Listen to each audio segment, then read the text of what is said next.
圣人境巅峰。圣人境巅峰，这才是我王家真正的底蕴。谢师兄，这是……怪不得王家要做那武林盟主。武道只境不归境之上，还有圣人境、至人境、神人境，这天道三境。但因为月初武道触及天道，而被视为窥探天机，极有可能遭到反噬。所以，即便是天道三境的高手，也会强行将自己的境界压制在天道之下。王家果然好算计。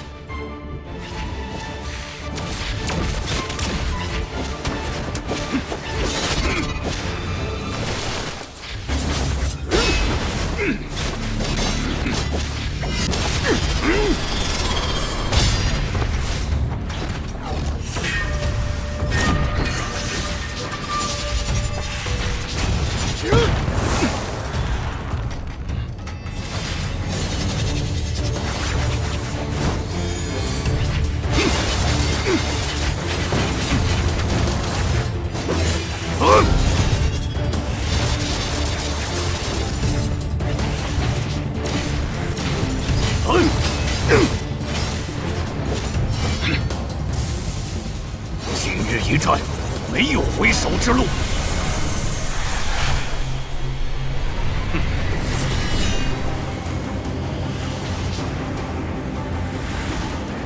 也罢，还应有万鬼嚎哭，凄厉悲怆。这是神人境巅峰的剑士。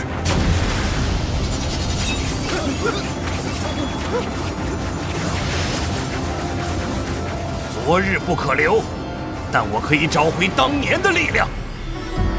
最后一剑，我要这一刻再回巅峰。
我败了。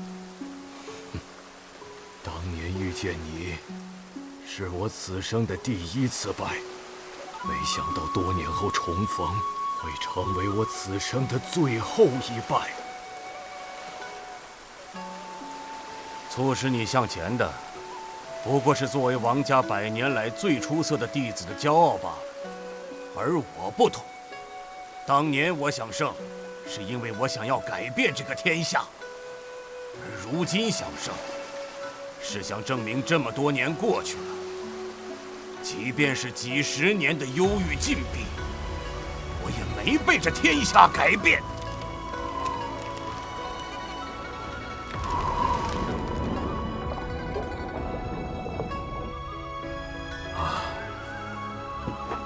走了，今日之后不会再见了。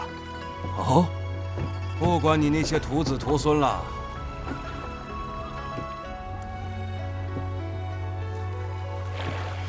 成则为尊，败则后立，这是江湖永远不变的道理。我要回到那处小池塘，趁着还有时间，去想一些事情。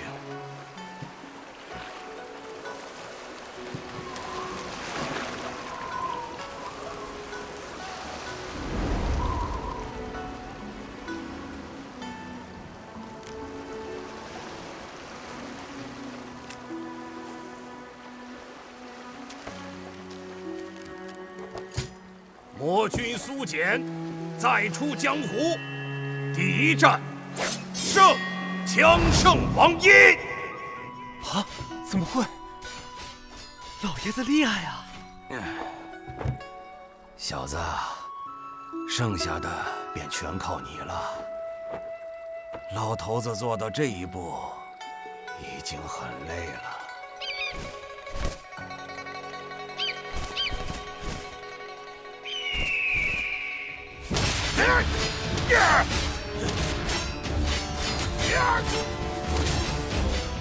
枪圣败了。即便枪圣老爷子败了，最后的胜利依旧是属于我们的。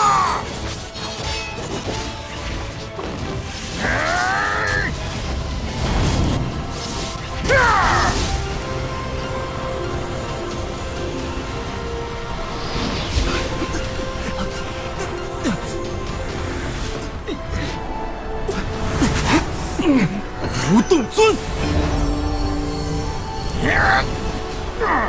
你竟敢和我比拼内力！哼，我们练的是同一门武功，虽说你比我多练了几年，但此刻我以天地同悲覆灭，万道心门的实力远在你之上。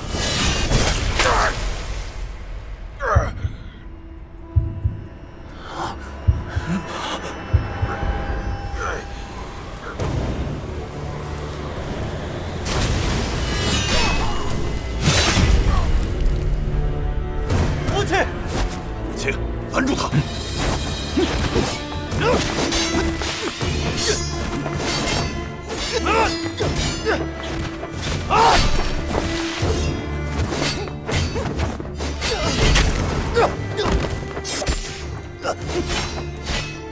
老七，道不同，我也没有办法。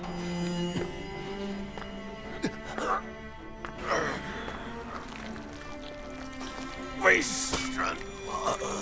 因为你的野心长在外面，而我的野心藏在心底。可是，你一直都在支持我。我只是从未反对过你，因为我知道，当我站出来反对你的那一天，就是你我决战的时候。我一直希望这一天不要到来，或者来晚一点，但是你逼着我走到了这一步。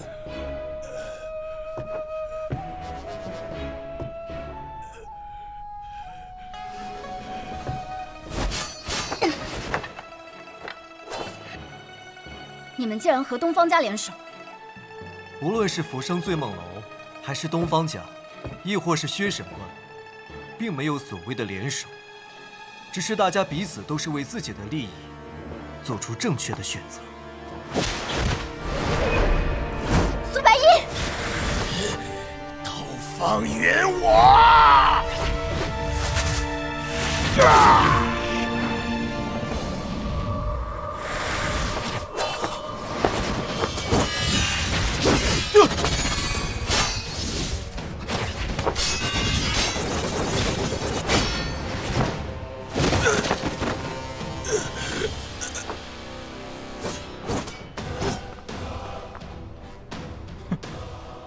这就有意思。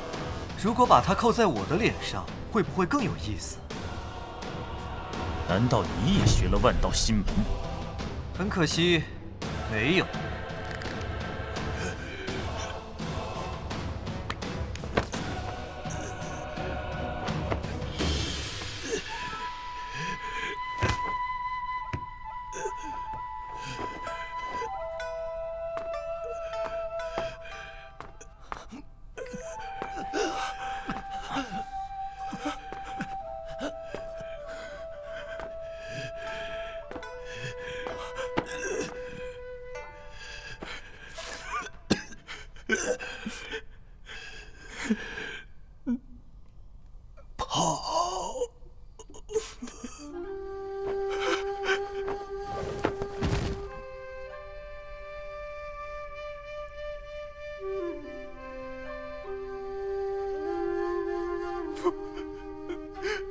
父亲，父父亲！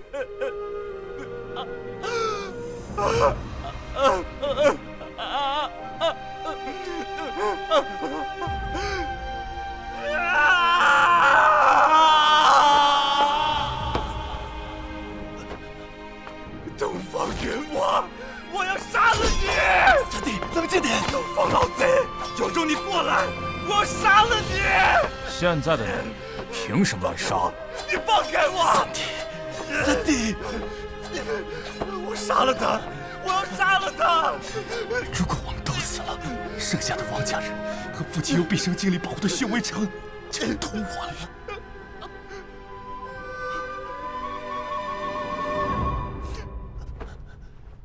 王若虚要挟我们其他3大家强行合并，结成宣威之盟，并不是为了江湖大义，而是为了一己之私。如今我已替整个江湖和4大家族除掉了王若虚，此行的目的已经达成，接下来的便与我无关了。我们走。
大哥，要不要把他们都杀了？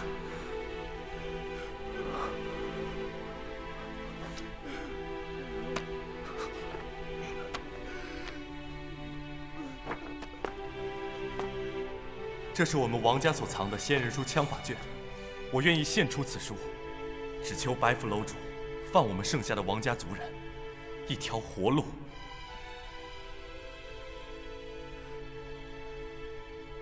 杀了你，再取这册子便是了。可以。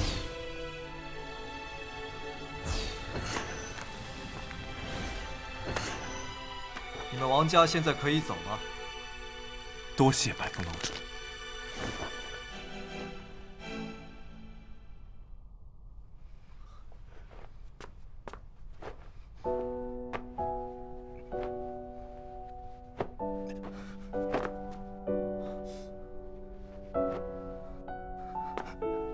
我们走吧。为了一己之私，结这宣威之盟，没想到不过几个时辰，王若虚便被杀了。杀他的理由，竟然还是这江湖大义。布阵。下面该说说我们的事。把面具交给我吧，因为这个天地铜碑死了这么多人。你要做什么？还是毁了它比较好。可恶！快出去看看。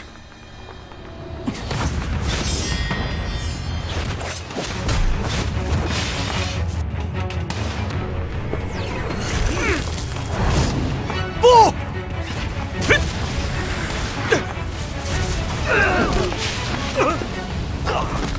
果然如楼主所言，这星沙阵缺少了星河守缩的加入，爆发的威力就不足以立刻毁了天地铜碑。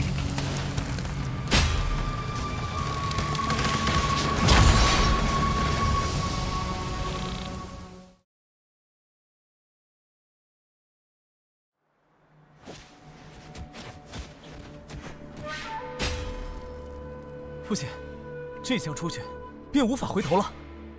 从杀死王若虚的那一刻开始，我们就无法回头了。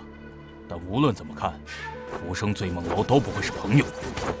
既然不是朋友，那就不要让他们达成心愿。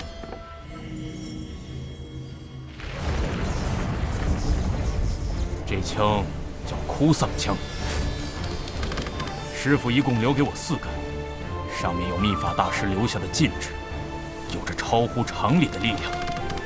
以枪为鉴，看好了。什么东西？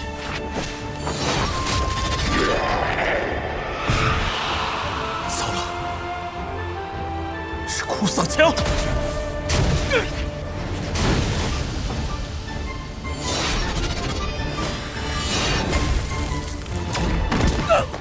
不妙，快撤！速度好快！我来。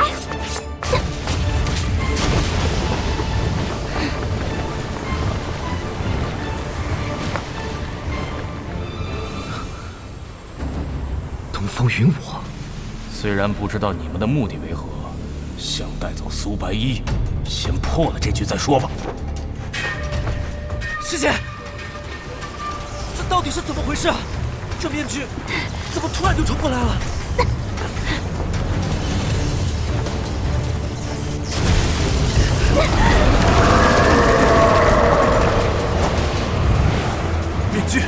面具在说话。师姐，你怎么样？我还好，你快走。不，师姐，要走一起走。来不及了。什么来不及了？天地铜碑已经破裂，东方云我这一枪打碎了心杀之阵的控制。当它碎到额头的宝石时，就会爆炸，即便是我也无法阻止。到时候整个玄围城都会被夷为平地。师姐，快撤剑！他无法撤剑了。从这位姑娘出剑的那一刻开始，结局就已经注定。此时的他要是撤剑，天地铜碑会立刻爆炸。我以师姐的身份命令你们，快带城中的百姓撤离。我不可能丢下你的，师姐，哪有什么结局注定，一定会有办法的。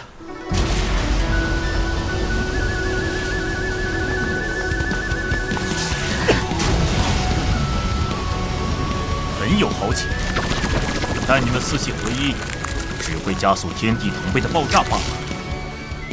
其他人若不想死，立刻退后。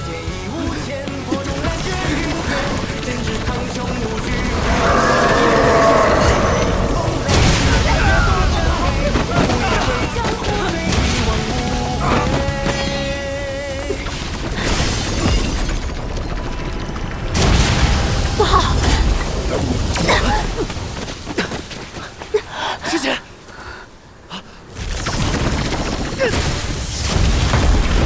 这天地铜碑里究竟蕴藏了多少能量啊！别管我，快走！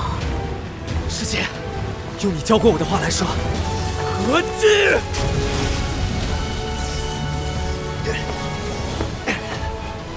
走，去救他们！慢着！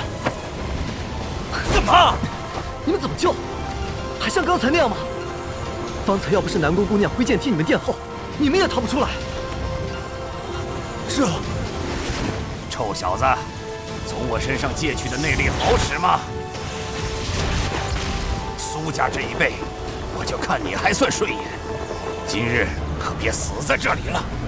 有老祖宗坐镇，自然不去。你带着你的师姐走吧，我替你们挡一会儿。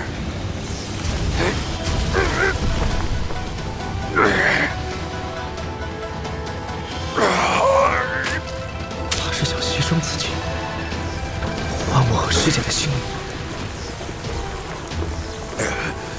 快带着你的小美人赶紧走！原来魔君的君，真的是君子的君。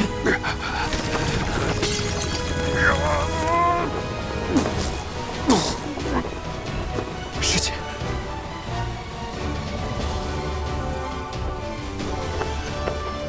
浮生醉梦楼的，你们不是要抓我走吗？再不过来帮忙，我可就要变成尸体了。如此借势，难怪楼主会那般看重。别废话，你到底帮还是不帮？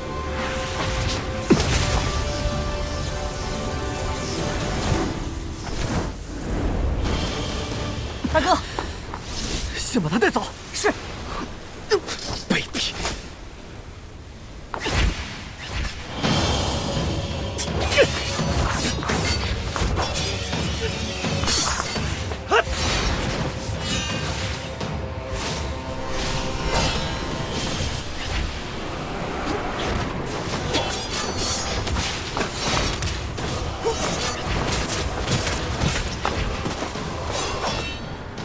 真当我好欺负吗？你是在找我吗？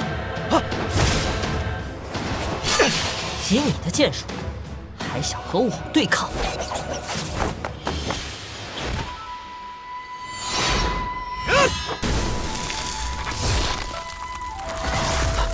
这是……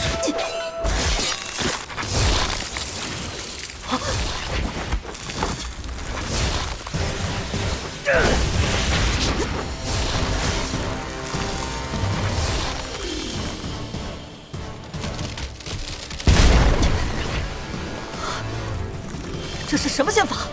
还不配问！说得好，苏家子弟就该如此。不过，识相你们这些小辈，还是尽快离开这里的好。这天地铜碑，怕是真的要炸了。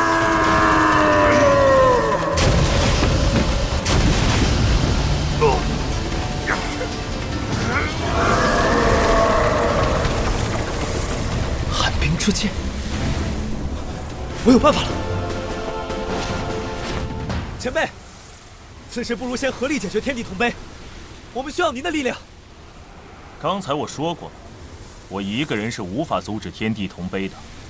白府楼主，时下你们也不可能立刻把我带走，而这天地铜碑，怕是很快就要爆炸了，到时候整个宣威城都会被夷为平地，不知会有多少家庭失散，兄弟手足失去至亲。眼下我有一计，不知白府楼主可愿配合？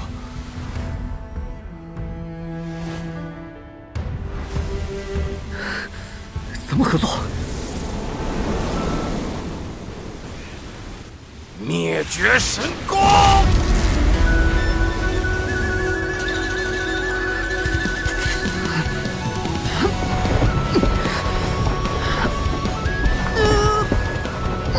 我们3个竟能联手，果然是个有意思的少年郎。通天策。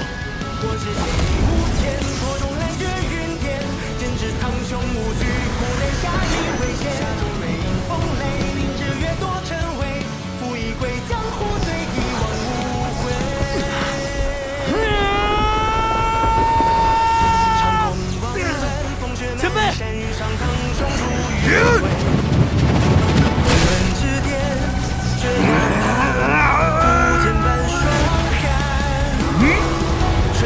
动了！一剑乘风，高海阔，热火逍遥。我只剑意无牵，破中来绝云天。针指苍穹无惧，苦难下亦未险。风雷凌日月多尘微，负一归江湖，醉一忘无悔。长空望断，风雪难日，山雨上苍穹逐云回。纷乱之巅，绝崖畔，不见半霜寒。春秋轮转，山河为月，孽云追皓月。一剑乘风，天高海阔，任我逍遥。我只剑意无牵，破中来绝云天。针指苍穹无惧，孤单下亦未险。下中瑞风雷，日月多尘微。负一归江湖，醉一忘无悔。心怀壮志凌云，下一征雕难寻。剑行出青山明，风声从未听。多重日上笔笑，乱世江湖鸟。大哥，你怎么样？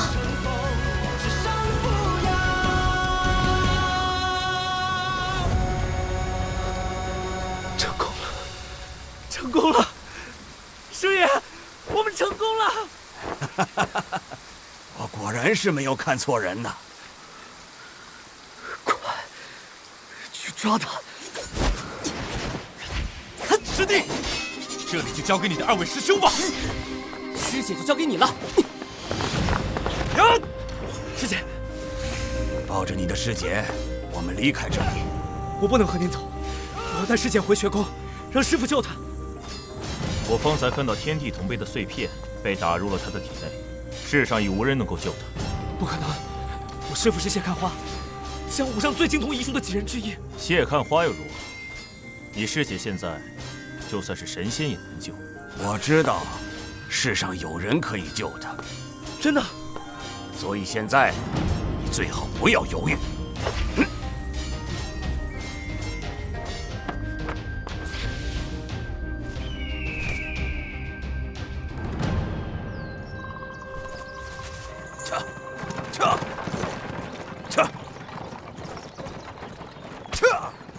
师姐，我一定会找人医好你。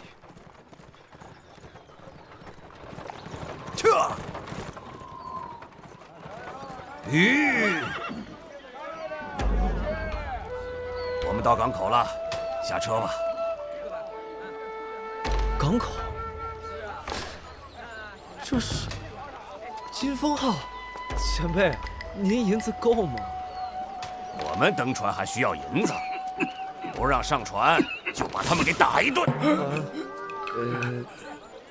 舒言，出门在外还是低调一些的好。我先过去看看吧。2两钱搬行李了。大通铺。师姐，你在这休息一下，我们一会儿就能上船了。您这边请。弟子。掌柜的，可还认得我？哎，不管认不认得，这银子。哎呦，这位小公子，怎么又是你呀？不仅仅是我还……怎么每一次见你都是你娘子受了伤？你又抱着她来金风号逃难来了？而且这一次我还是没钱。哎呀，稀客稀客呀！这不是江湖盛名的仙人剑白衣兄吗？穆公子，快带我们上船！你老是没钱，又硬是要上金风号，可是看准了我为人单纯，家底丰厚，而且我还要住天字号，这次要2间房。虽说咱们关系好吧。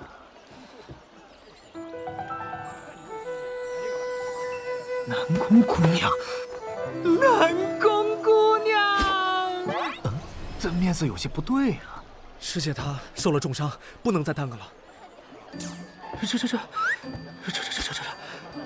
这比上一次还要严重啊！是啊，所以我还得要你船上最好的大夫。什么条件？你提。安排。公子，遵命。来路，引路。是公子。各位这边请。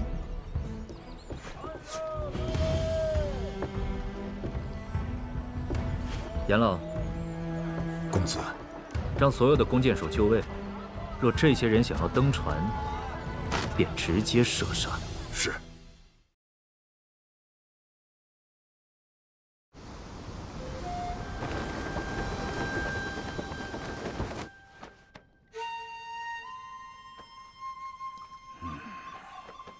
陈老，我师姐怎么样了？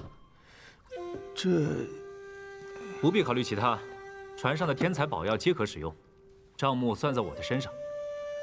七公子，不是老朽不愿意用药，而是老朽不知道该如何用药啊。陈老此言何意？治不好啊！哎，姑娘体内此时有几股真气正在乱窜，老朽只是医者，不善武艺，实在不知如何是好。真气？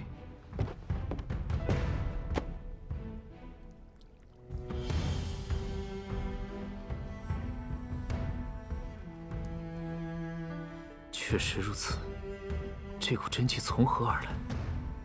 难道是那面具？那面具碎掉之后，打在了师姐身上。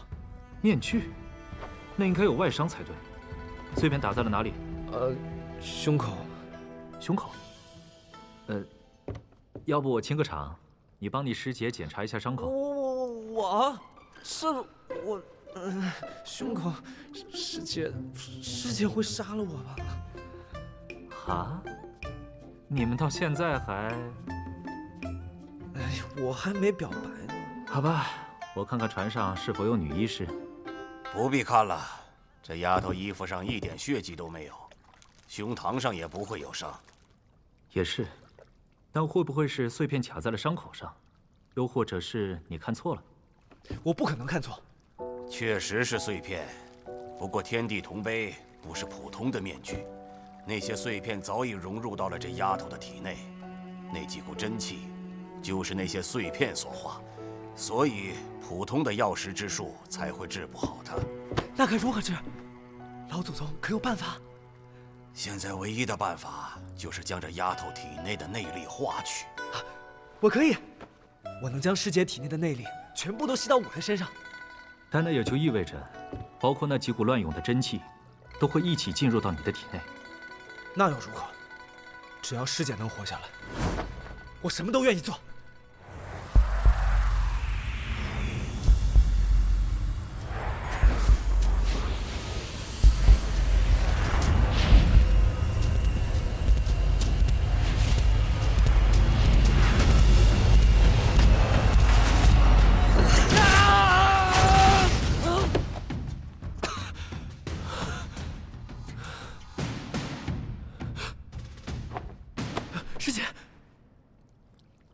师姐，她怎么还醒不过来？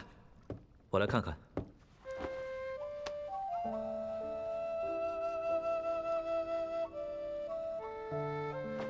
现在南宫姑娘体内只剩下一股真气，虽然人会有些问题，但至少暂时没有性命之忧了。我尝试了好几次，都无法将面具的那股真气给吸出来。吸不出来的。天地铜碑是认主之气，这几缕真气自然也是。老祖宗不是说有人能救我师姐吗？听我讲完。仙人书、天地铜碑、天机宝匣、流光画卷，这4样事物是4大世家所流传下来的圣物。这其中藏着4门绝世武学，而这天地铜碑中蕴藏着万道心门，是天下内功心法的本源。因为这个天地铜碑，那伙人之所以想要毁掉天地铜碑，是害怕这门武功流传于世，威胁到他们背后的那个人，也就是如今的吕氏家主。原来如此，可是这些和我师姐受伤有什么关系啊？傻小子，能胜过4大世家的只有彼此。天地铜碑即是叶家的，要想破解，自然要找我们苏家的老祖宗帮忙，而他就在昆仑。昆仑？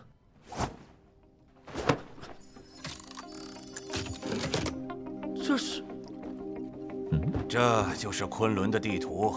如果我没猜错，也应是我们苏氏一族藏在天机匣里的最大秘密。苏家的秘密？我去，我怎么这么浅，非要看？这疯老头不会杀我灭口吧？今天的天气不错啊，船上新来了个做烤鸭的厨子，我去看看做的怎么样了。赶紧撤，赶紧撤！哎，正好我也饿了，一起去看看呀。好。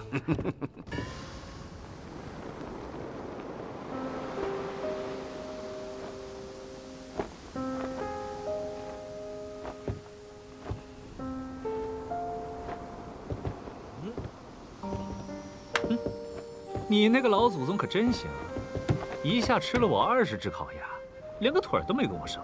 20只烤鸭换你1条命，不值吗？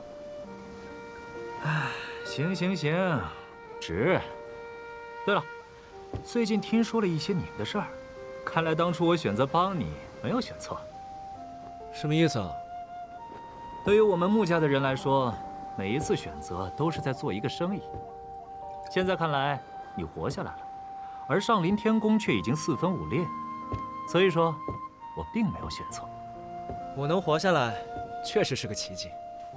活在这世间，免不了争斗。这一次，我想明白了一件事情：逃跑是解决不了任何问题的，因为逃跑只能拖延，而不能结束。所以这一次，我将亲自去找白起乐。哼，你师傅都不是他的对手。世事无绝对，所以此去昆仑，等我归来之时，我定要修成绝世武学。其实我觉得，你家老祖宗有些话是在骗你。就算昆仑真的存在，上面也有你苏氏的祖先，但是这和南宫姑娘的伤却不一定有什么关系啊。我也猜到了，看来我家老祖宗骗人的伎俩很差。英雄所见略同啊。对了，我方才让陈老确认过了，南宫姑娘的伤已经没有大碍了，虽然一时半会儿难以恢复，但是她的身体已经开始慢慢容纳那些真气了。如果真像老祖宗所说，去昆仑要越过冰原和雪山，那么重伤的师姐势必很难承受。不知穆公子能否再帮我一个忙？城市条件任我提吗？好。没想到这么快，江湖上的局势又发生了这般大的变化。本来以为王若虚此时结宣为之盟，便能和浮生醉梦楼相互制约，可最后却落得这样一个结局。虽然弟子不喜欢王家，但弟子也清楚，如今王家失势，未必是一件好事。根据这些日我和诸位君子的推断，白极乐应当是当年瀛州安排在江湖上的内应。王若虚再不济，至少不会做出昔日瀛州那些人一般疯狂的事。可是这一次，依然没有能将苏白衣给带回来，师妹也跟着丢了。有魔君护着，问题倒也不大，只是师姐受的伤。洛琴，可有什么重要的消息传来？有，这封信是借给谢先生的，是白衣的字迹。上面说了什么？白衣说他们已经无恙，现在在穆家的金风号上。希儿的伤已无大碍了，让我们不必担心。怎么又是穆家的金风号？师姐他们和穆家还真是有缘。所以现在的问题在于魔君。白衣感觉魔君并无恶意，所以他准备借机摆伤魔君一道，这几日便能揭晓了。哼，好，那便等他几日。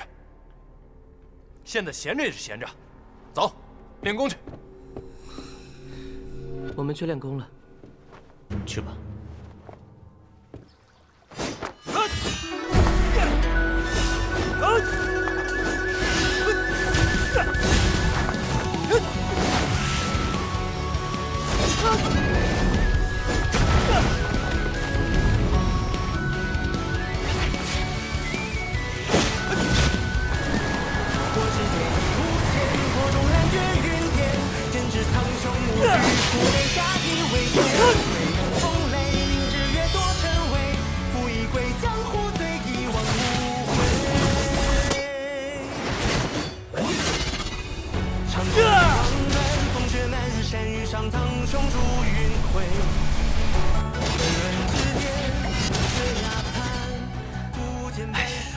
差太远了。哎，豪儿，这刚回来就练刀啊？咱歇会儿呗。哎呦！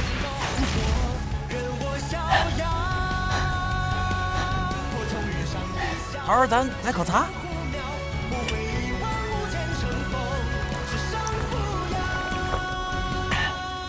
一个人练刀没意思，要不你与我比划几下？哎，别这头儿，咱别动闷子成吗？我还想多活些岁数呢。哎，没意思，感觉在学宫学不到什么了。哎，头儿，你这话可不能让君子听见了。我已经听到了。邹君子，你觉得在学宫学不到什么了？是指刀法之上已经难以再进一步了。正是，学宫只教人，不教武。你说在学宫中无所可学，不算冒犯。更何况如圣先生不在学宫之内，我们只是君子，无法教出另一个君子。君子所言，是让我主动去寻如圣先生吗？你应当是见过如圣先生了，先生自然是天下最好的老师。但你有没有想过，或许你有更好的选择呢？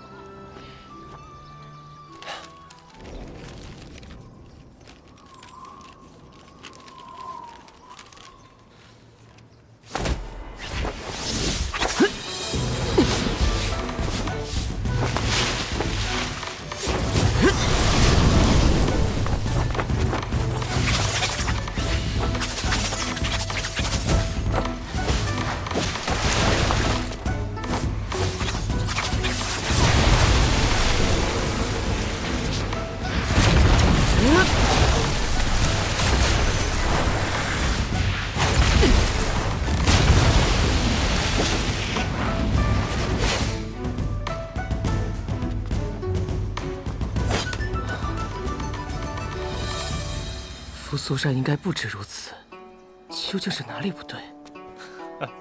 知道不对，却找不到问题所在。七叔，看你这恭恭敬敬的样子，我可真是头疼。谢家子弟本该风流，你天资比谢兴强10倍，可这风流之气，却是不及他1分。还请七叔指教。我指教你个头啊！哎，偏偏少年郎行事颇为古板。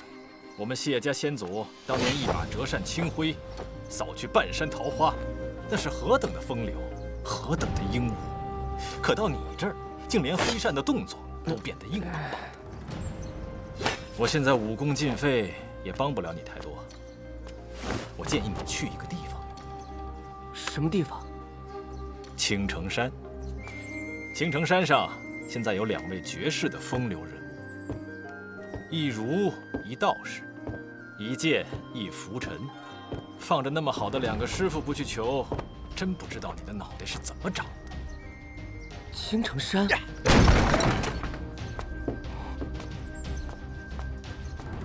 你也要去？为什么用也？难道你也要去？我去青城山。哦，我去恶魔城。我想了一下，已经到了能去见莫问城主的时机了。我要跟随他，学习他的霸道。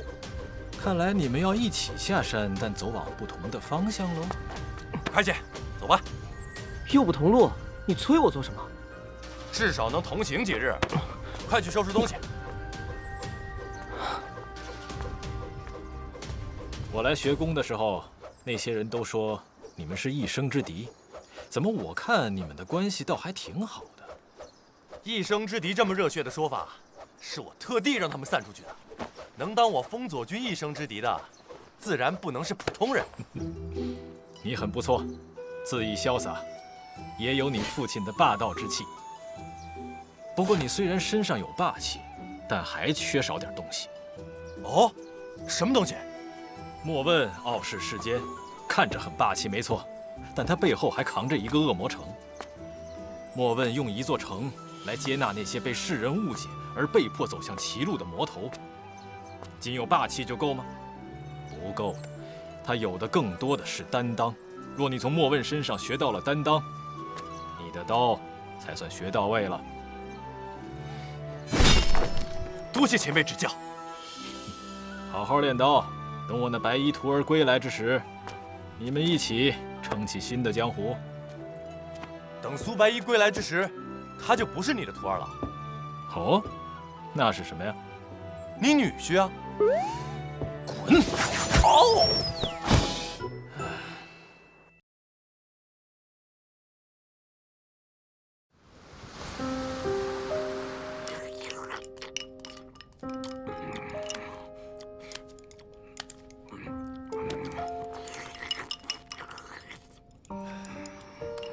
老祖宗，其实从昨夜开始，我就一直等待着你向我要一样东西。你在等我向你要天宁剑谱？毕竟您当初抓我，就是为了天机匣里的东西，而这天宁剑谱也应是那天机匣中的物件，只不过不知为何到了我二嫂手里，被误认成了仙人剑。如今这剑谱就在我手中，你应该问我要才是。可昨天到现在，您却对剑谱之事只字未提。哎呀，因为这天宁剑谱我学不会啊，路数不同。天宁剑谱至阴至寒，除非我散去这一身纯阳功力不要，从头开始，不然你的剑谱对我来说就是一堆废纸。那老祖宗，您此行昆仑又是为了什么？我想见那先祖一面，问一问，这小子套我话，问一问该如何救你的心上人，其他不过是些琐事罢了。你那师姐为了救你舍身在前，比起在场所有人都要有担当，我欣赏她。放心，我一定会帮你治好她的。那便谢过前辈了。只是我仍有一些事情不明。老祖宗昨天提及的4大世家，那叶家之人，他们如今身在何处？还有那天地铜碑和薛神官的关系？西晋叶家早就已经没落了，以至于无人能继承的天地铜碑。少时我前往西晋求学，本来那老头子有意将面具传给我，可我没通过考验。至于那个薛神官，应该是通过了考验吧。不过那时候老头子估计早就把面具弄丢了，所以才有了昨日之事。对了，南宫那小妮子现在还没醒。按说他体内的内力帮他泄去了，约么这2天就能恢复意识才对啊。是啊。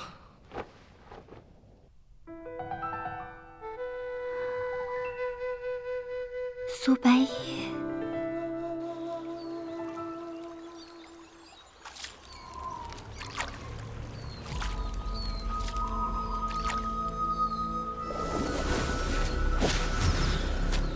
我只听到2个人的脚步声。白龙犹如使命，没有将苏白衣带回来。那其他的事呢？王若虚已经死了，那宣威之盟还没成立便被瓦解了，是东方云我动的手。王若虚本就是个废物，若是换做别人拿到天地铜碑，事情便没有那么简单了。注意东方云我，他很危险。这一次也是因为东方云我从中作梗，我们才没有把苏白衣给带回来。不过天地铜碑已经被我们毁了。天地铜碑留着总归是一个隐患，你们此行任务也不算失败，起来吧。那薛神官呢？走了。我原本以为毁掉那面具后，他会和我们殊死一战，因为我能感觉到面具碎了时他的愤怒。可是之后他就消失了，并没有要跟我们寻仇的意思。哦，这可不是他的性格，只怕其中另有原因。找些人去探一探他的下落。已经派了3名新官去跟着他了。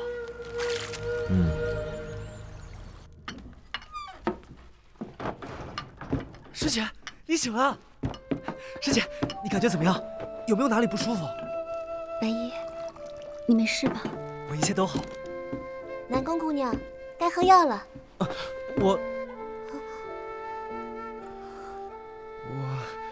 我喂师姐。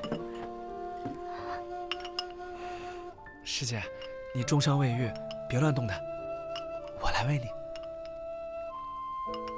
好。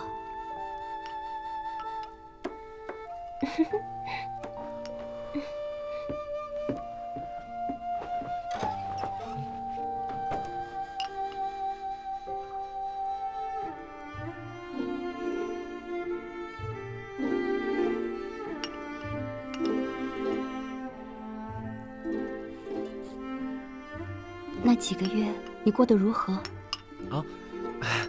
毕竟是我苏家的老祖宗，他除了脾气怪了点，倒也没为难我，只是跑了几次没成功，被揍得挺惨的。做师姐的没有保护好你。哎呀，怎么老师姐师姐呢？我听风师兄说，别看你这般模样，其实比我还小上一些呢。什么叫我这般模样？啊？你的意思是，我看起来比较老？没有，我的意思是，你这个年纪的姑娘，本不能长得这么美。怎么了？只是呛到了，药有些苦，我晚一些再喝吧。好。对了，我体内的内力怎么没有了？师姐还记得那日最后你被面具碎片击中了吗？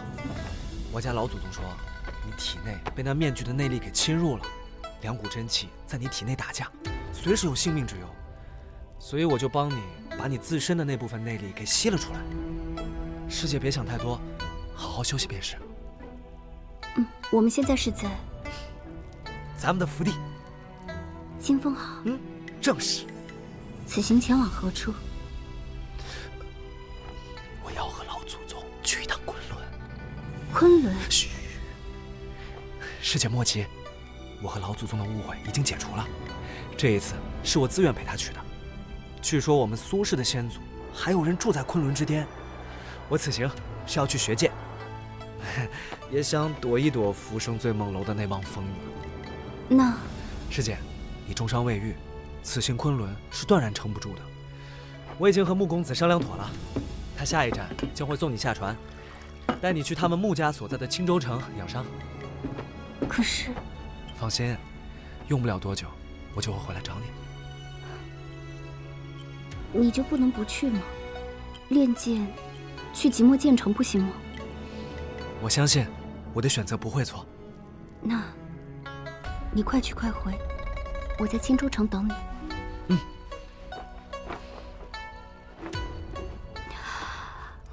师姐累了，便好生休息。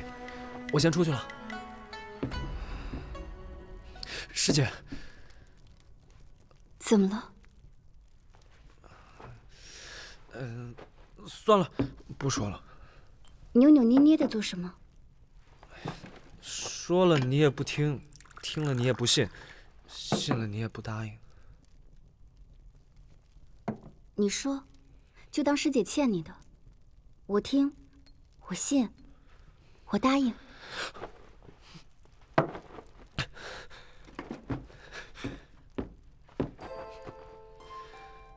师姐，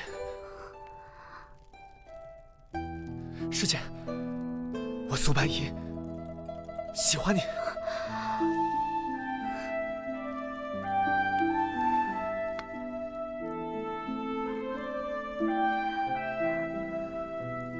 我答应你。师姐，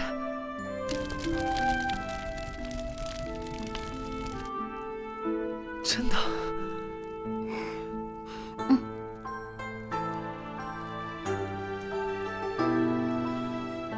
师姐答应了，师姐答应了，哈哈哈！师姐答应了，师姐答应了。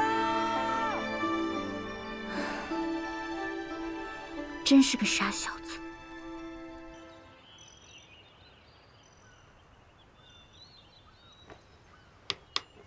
昨日你夜观天象，可看出什么门道了？天道无常，事无绝对。就像这盘棋，只要对弈的棋子在你手中，那么每一手都是变局。你说，这该如何去算呢？那你看看人，我那几个弟子你都看过了，你最喜欢哪一个？自然是南宫希儿。为何？因为她最漂亮。你就这样还想羽化登仙？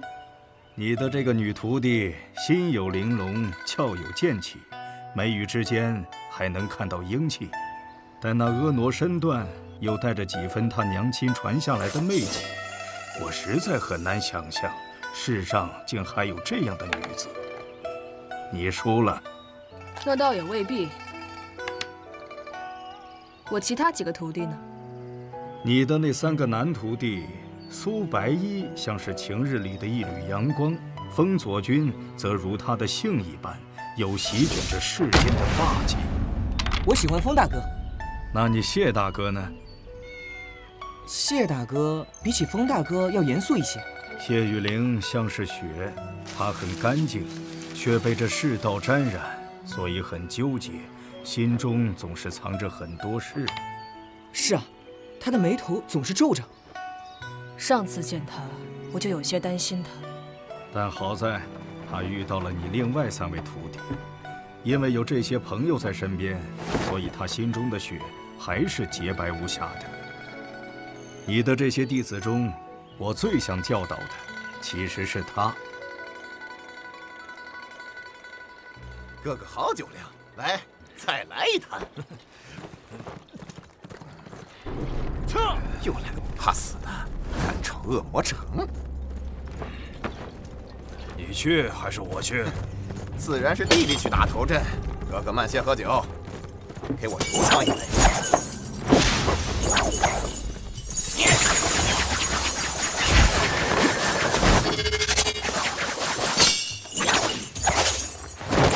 哪来的杂碎？可知我恶魔城是什么地方？先打了再说。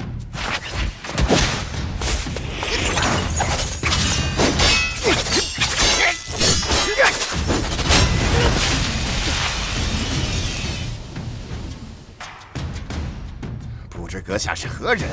来我恶魔城有何贵干？哈哈，我是来找莫问城主的。莫问城主岂是你想见就能见的？你究竟是谁？哼，我是谁很重要吗？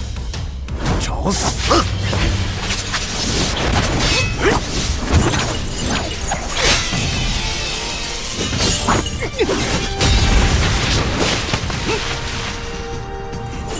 牛头马面，二位老哥，可不要手下留情哦。说。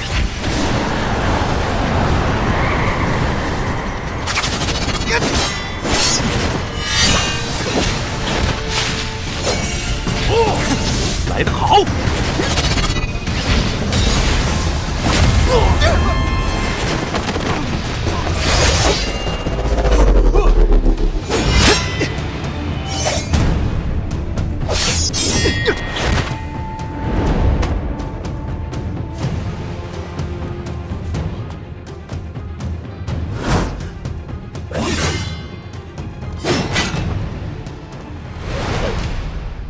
风左军，嘿嘿，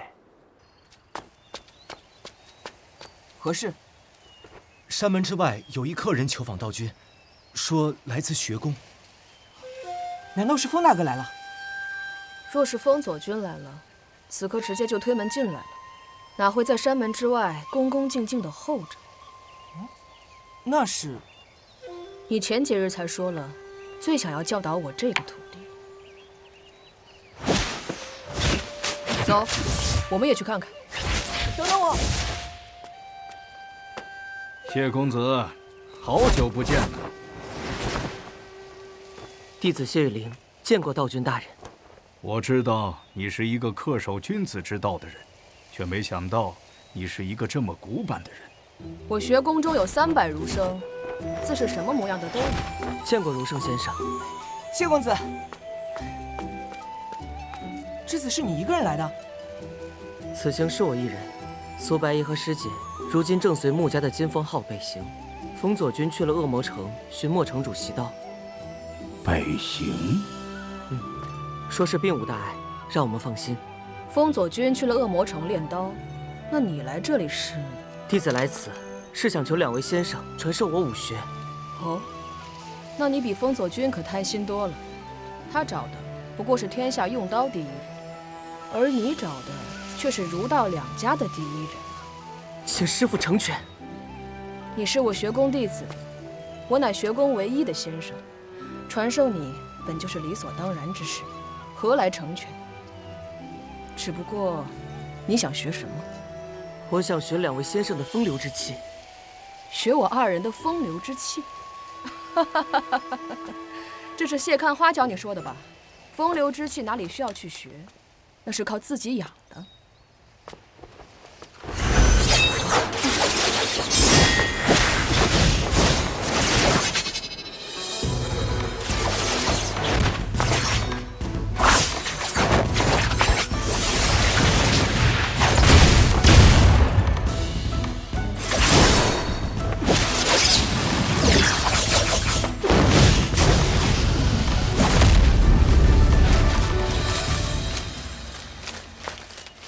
这是年轻时，我曾一扇一剑走天下，人称剑扇双绝。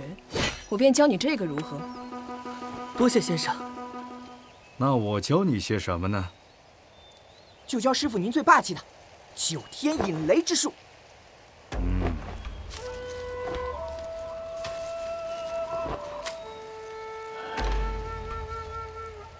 我想了想，就教你那3花聚顶之术吧。3花聚顶之术乃道门最顶尖的神通，你真舍得？舍得，舍得，不舍怎可得？作为辩举，我觉得你这个徒弟很适合。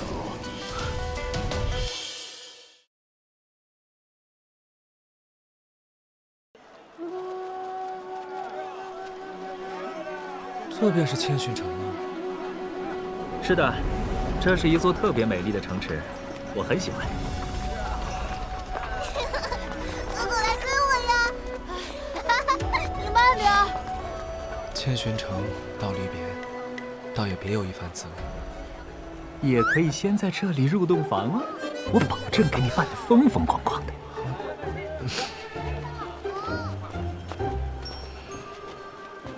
啊，对了，信送出去了吗？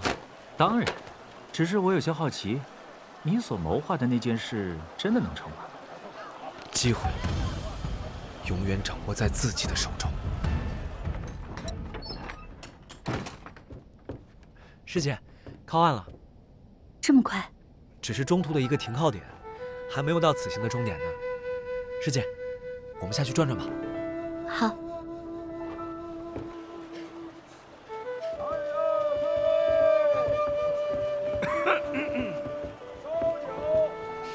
师姐，穆年华在岸边等着呢，你先过去。走，祖宗，一起下船去转转。不去了，我不喜欢千寻城。那我回来给您带好吃的。嗯。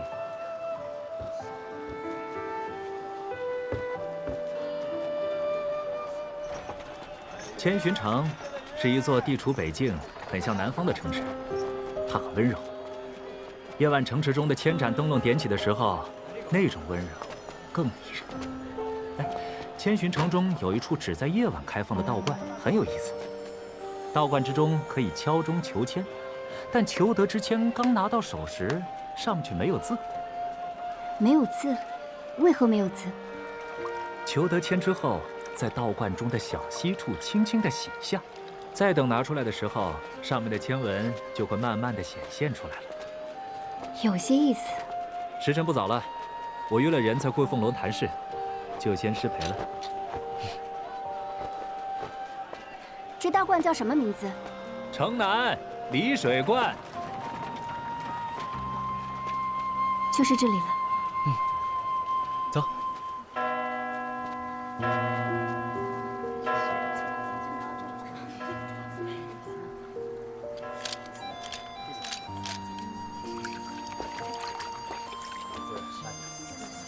这是什么神仙啊？这是桃花仙。桃花仙，据说在桃花仙面前求情缘，很是灵验。这里是求情缘的，我只能帮你到这里了。多谢公子解惑。多谢。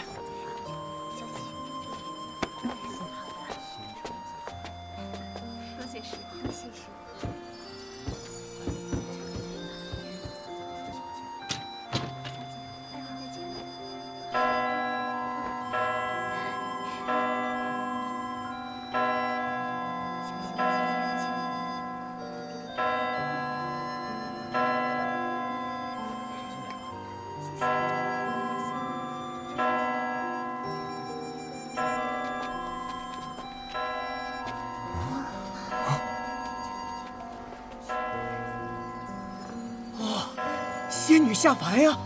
小哥哥好帅呀！看什么看？看什么看？刚才还叫我小甜甜，小祖宗，现在就我错了。叫你看，叫你看。二位要是再在那里敲一会儿，想必我这离水观定情缘的美名就要毁在今夜了。二位不求一签吗？求签，3枚铜板1签，给你3两银子，来根最好的签。签是好是坏，自然是要求过才知道。但您愿意多给，我替桃花仙谢谢二位。还真是奸商。师姐，你来摇。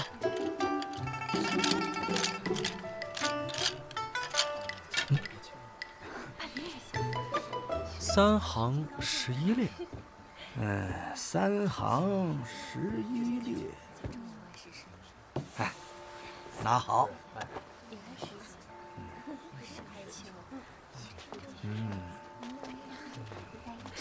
还真的没有字。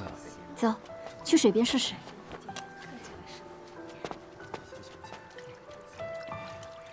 有意思。大吉，是大吉。大吉。 背面还真有字：磐石方逢玉，淘沙始见金。今宵总有望，唯恐不艰辛。这个签文的意思是，一切都才刚开始，好的事情已经展现出来了。只要能坚持住心中的本心，那么未来的一切就是无比光明的。恭喜二位了，不知二位住在城中何处？到时候好事成了，小生也想去讨一杯喜酒喝。我们是路过的旅人，不是千寻城中的人。原来如此。不管这签上的内容说的是什么，至少是个大吉。你马上就要远行了，随身带着它，图个吉利。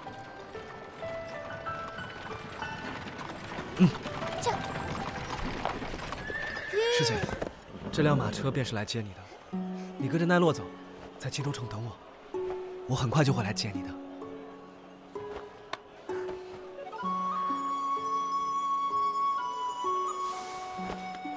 好。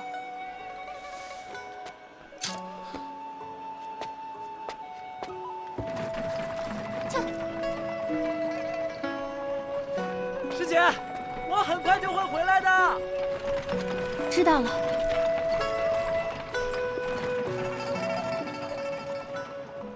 怎么，很舍不得吗？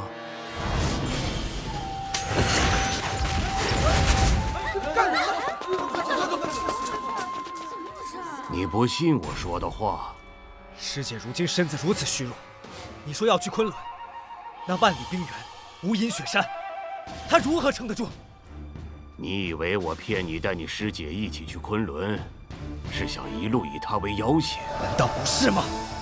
哼，对你还用不着要挟。如今你想躲开那些人的追逐，又不想给身边的朋友添麻烦，还用得着我逼你吗？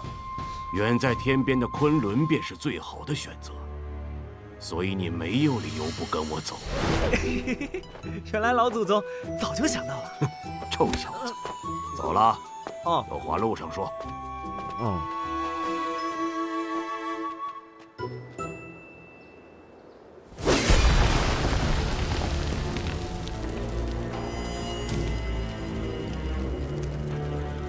小子，准备好了吗？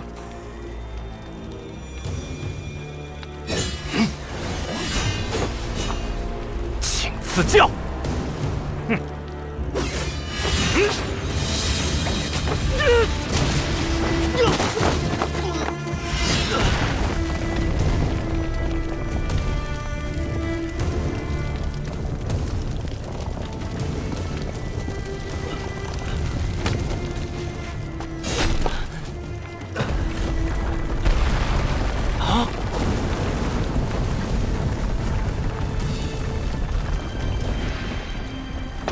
连我一招都接不住，还想继承我的霸刀？再来！大风起！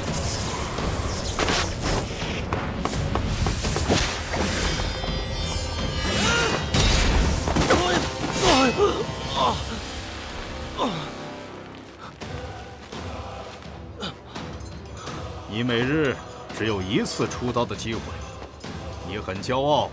这几年，我会将你的骄傲踩在脚下，蹂躏的半点不剩。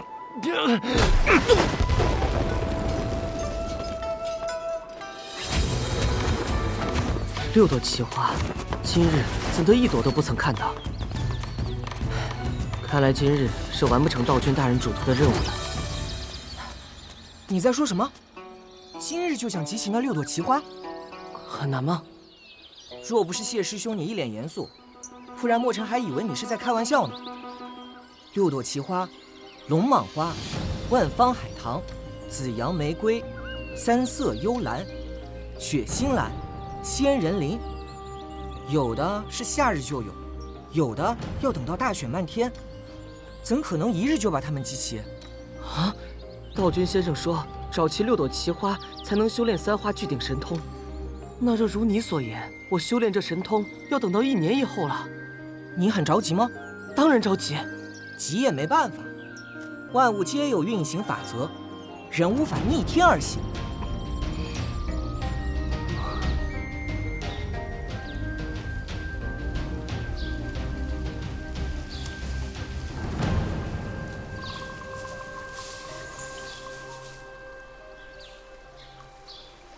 南宫姑娘，这几日在府中过得可还习惯？还算习惯。冒昧问一句，先生是？我叫穆琴瑟。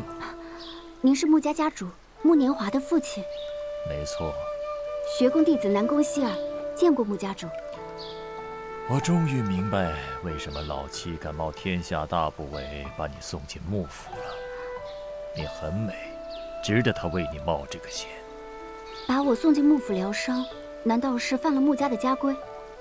没错，幕府从来不欢迎江湖人的踏入。虽然学宫可以是一个例外，但姑娘，你想必也清楚，你身上背负着许多江湖纷争。我现在便可以离开。不必了，因为纷争已经来了。我们穆家不想惹上那些纷争，只是因为觉得麻烦罢了。但若纷争真的找上门来，那就清理掉便是了。我穆家拥有敌国之才，难道府中会没有高手坐镇吗？可是，穆家主，怎么？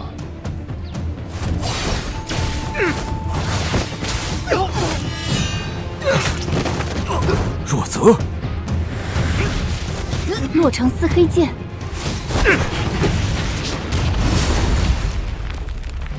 天道三境，看来姑娘你惹的人很不一般呢。姑娘，你可认得此人？从未见过。哼，有趣有趣。如何有趣？因为这是个死人。谁？自然是客人至，还望家主相迎。既然是客，当然相迎，请进。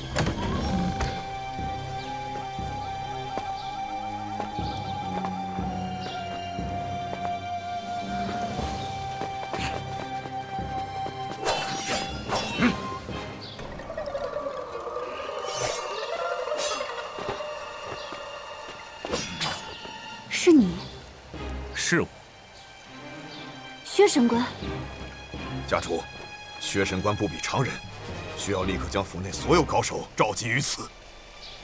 天下第二，薛神官。宁倾城已经死了，那先生应当是天下第一了。不知薛先生来我穆家有何贵干？我自然是来找他。那面具又不是我毁的，你找我做什么？薛先生，南宫姑娘是我的客人，你不能带她走，否则……哼，就凭这4柄黑不溜秋的剑，薛先生这是想探探我穆家的底牌吗？好，那先生可以试试，进我5步之内，会不会有惊喜？两位老先生许久未见了，原来你们躲在这里吃香的喝辣的。你这臭小子，每次见你都没什么好事。我们2人年纪大了，打一场架就少1年寿命，你可掂量好了。赶紧走，赶紧走，别给老爷子我添麻烦。真打起来，我们2个要死一个，你估计也活不了。哎呀，划不来，划不来！这小妮子有什么好的，值得你这么拿命来换？几位都误会了，我来此，并不是要来带南宫姑娘走的。哦，可先生方才说，此行找的就是她。难道你是想从我这里要浮生追梦楼的下落？本来是想找到那帮混蛋，杀他们个片甲不留的。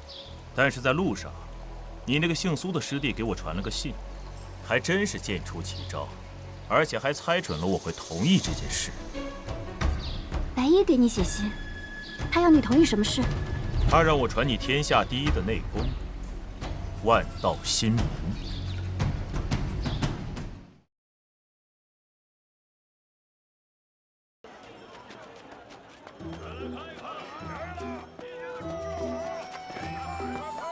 日落城便是此行的终点了，这里民风彪悍，你们可要谨言慎行。没长眼睛啊你！啊，对不住，对不住。哼，南境人瘦得跟小鸡子似的。果然够彪悍。哦，人来了。我来介绍一下，这位就是你们此行昆仑的向导。澹台净月，见过几位老板。有劳澹台姑娘了。我已经为二位准备了马匹，接下来北行昆仑便由我带路。不错。小姑娘，这里有什么特色的美食吗？有的，不过现在时间已经不早了，但应该来得及。我带您去。我心里清楚了啊！好，放心吧。此行昆仑前路漫漫，苏公子可一定要小心啊。自然。若你连昆仑都登上了，那我在你身上下的赌注就不亏了。什么赌注啊？以后你成为天下第一的大英雄，建立起一个比上林天宫还强大的门派，你和我结盟。啊，穆公子，你可真敢说啊！既然是赌，就要赌常人不敢想之想。这一路上我如此帮你，我想苏公子应当不会拒绝我。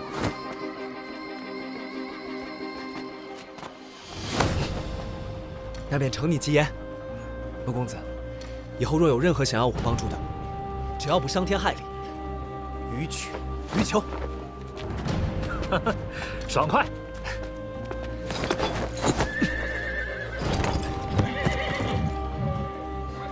应该有很多人想和公子结盟吧？为何公子会选我？因为我在你的身上看到了凌云之气。又是个会看相的。走了。一定要活着回来呀！苏先生，味道如何？妙哉妙哉！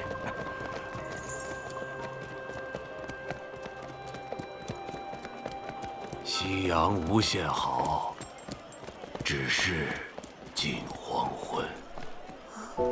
您怎么了？朱颜，走了。好。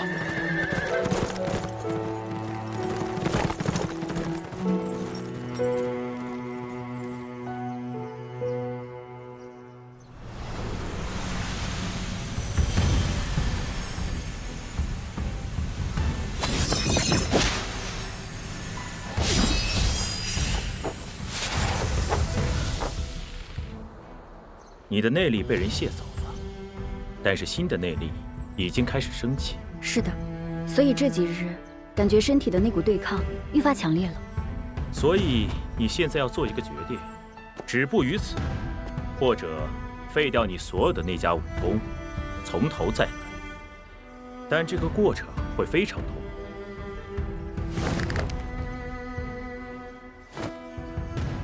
好，前辈，开始吧。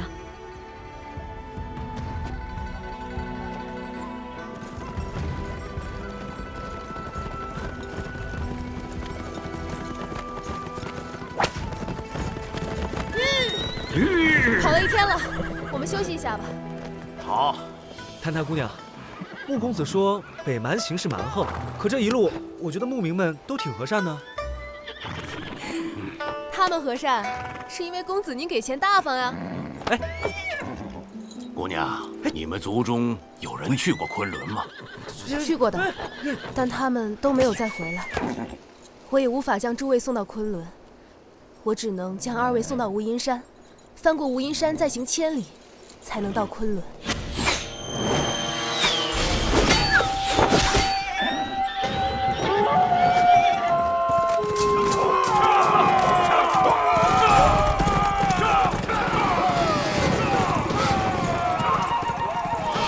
这下麻烦了，我们应该已经到了晋北族的领地。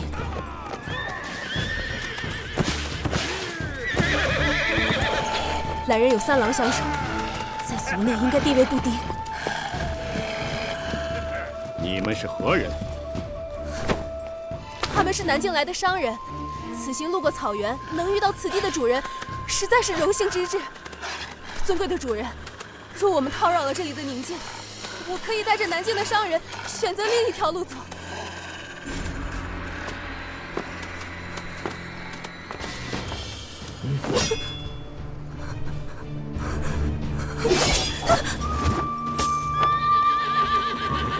是金子，还算懂事。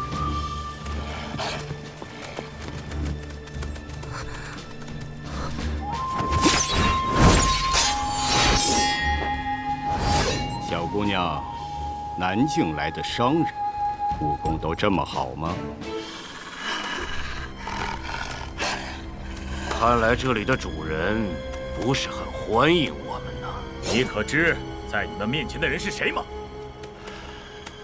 三郎相守，不是纳言就是亲王。你倒是对我们这里的规矩有些了解。这位就是我们靖北族的和善亲王。和善亲王？怎么，他很厉害吗？传闻和善亲王豢养了几百头狼，屠杀过很多部落。把这2个男的杀了，把剩下的东西和这姑娘都带走。是。小姑娘，和善亲王饶命啊！和善亲王，老实点。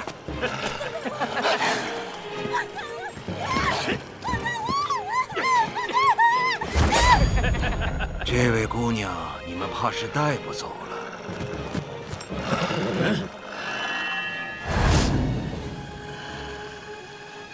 但我们却不介意去亲王殿下的帐篷里坐一坐。你胆子很大，胆子不大，脑袋就是你的了。本事也很强，所以呢，有资格去我的帐篷里坐一坐。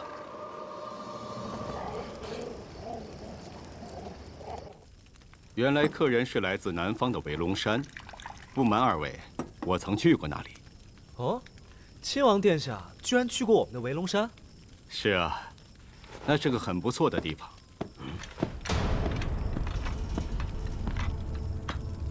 参见亲王大人。这位兄台不是蛮族的人。陈先生是你们南境人，也是我最厉害的护卫。白日里若有陈先生在，我想这位苏老先生不会那么容易地坐到我的马后。是快见陈凤珏的后人。陈凤珏是家父，我叫陈风起。陈先生为何会离开故土，来到这北蛮？受人之托，在这里等人。哦，冒昧地问一句，托付给你任务的人是否姓白？虽然我不喜欢白吉乐这个人，但实在不得不佩服他这般下棋的本事。哎呀，我都逃到这里了呀！白先生有恩于我，抱歉。姓白的给了我很多金子，还送了我这最好的护卫，只为让我帮这么一个小小的忙。苏先生，苏先生，我们被狼群包围了。什么？灯好远。帐篷里的蜡烛我放了迷香，你们太掉以轻心了。既然中毒了，那就睡过去吧。接下来就是你们了。苏先生，小丫头躲好了。老先生倒是很淡定，不怕死啊。你确定杀得了我们？我若没有猜错，老先生，你已经身受重伤。你猜得很对，我身上确实有伤，但你怎么就能确定场中的对手就只有我一人呢？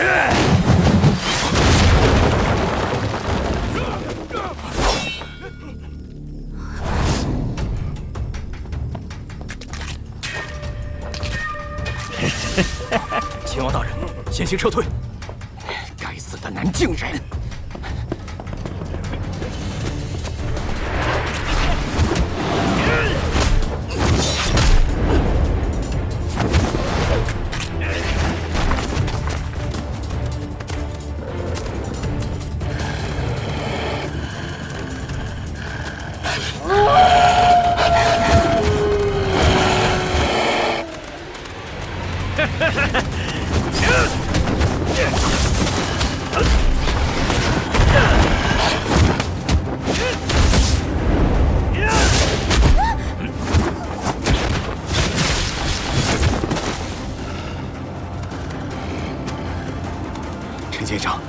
为何你下的药对他们没有作用？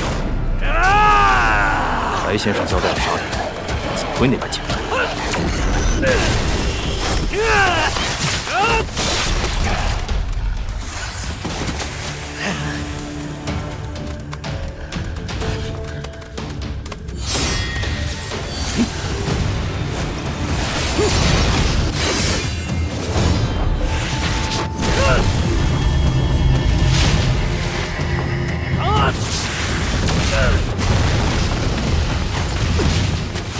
世上竟真有如此霸道的武功，没有任何的招式，只有最纯粹的强大。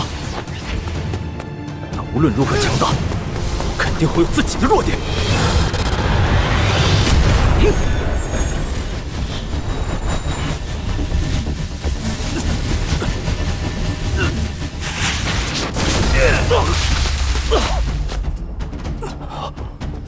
这究竟是什么怪物？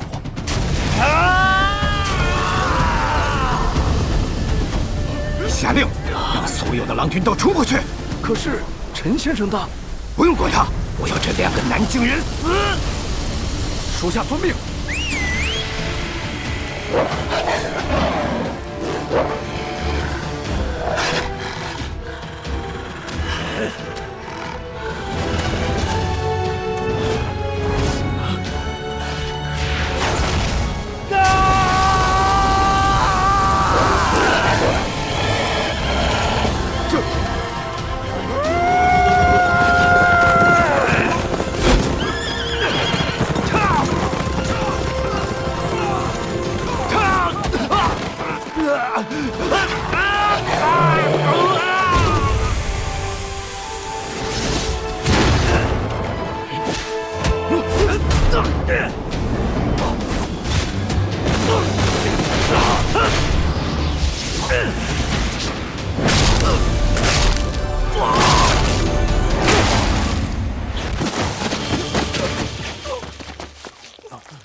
完成这个任务，真的那么重要吗？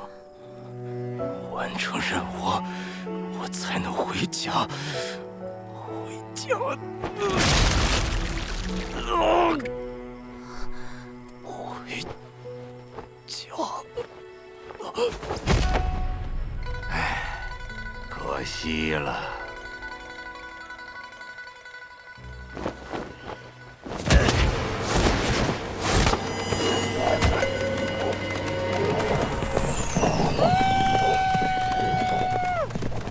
他这是要去哪儿啊？那边是昆仑山的方向。骑过狼吗？啊！就你了。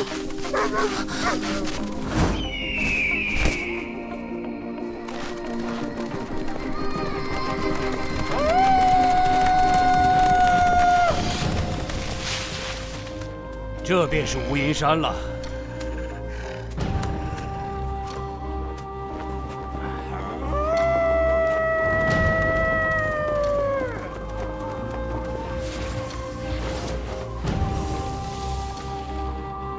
那些家伙对于你来说根本不值一提，为何还要安排我入梦？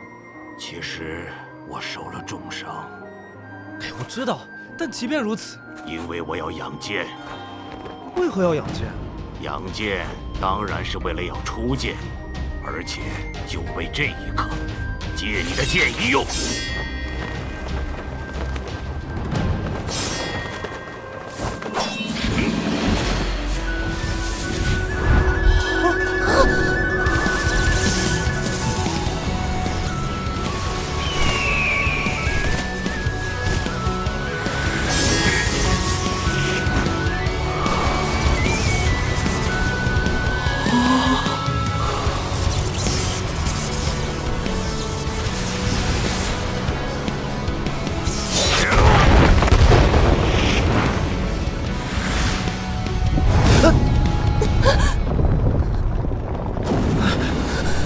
天哪，是雪崩！那是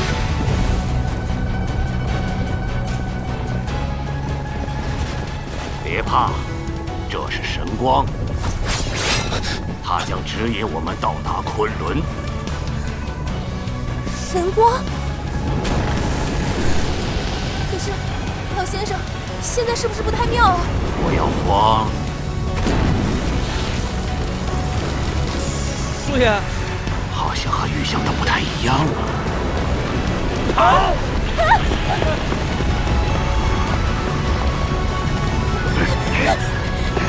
苏爷，这次真的要被你玩死了！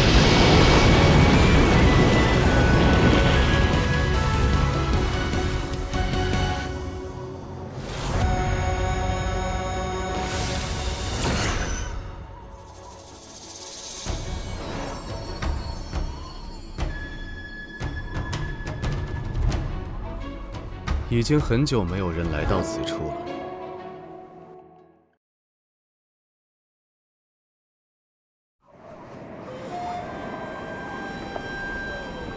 已经很久没有人来到此处了。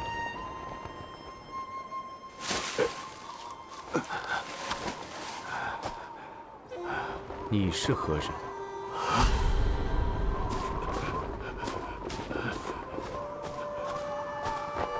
后人苏简，拜见老祖宗。苏简，怎么，现在苏氏年轻一辈不行了吗？苏白衣，苏白衣，抓起来！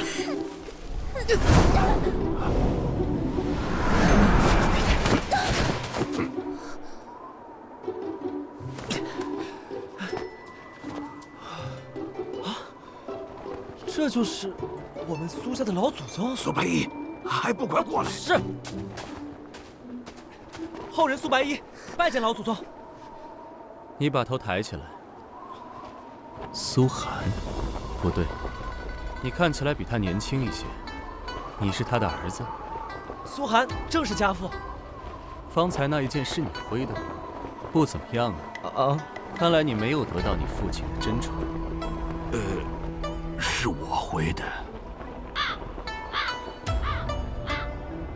罢了罢了，我叫苏所墨，乃昆仑山之主。你们可以称呼我为苏山主。晚辈遵命。起来吧。是。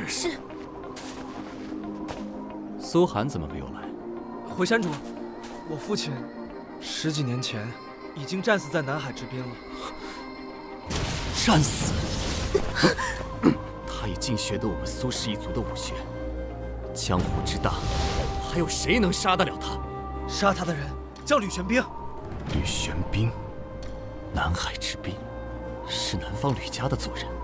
他们难道违背了四方之约？是。10多年前，瀛洲仙岛在南海连岸，带来了一场江湖浩劫。我父亲苏寒率领江湖各大派，组成了围龙之盟与之抗衡。最后虽然将他们击退了，但是吕氏一族，小心！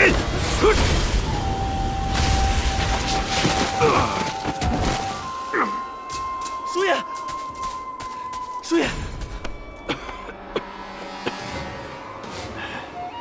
山主，这又是为何呀？你们二人，一人用的是西方叶氏一族的内功法门灭绝神功，一人根本就是吕氏一族做成的鬼仙躯壳，竟敢都和我说姓苏，真以为我在昆仑上待得久了，就对外界一无所知吗？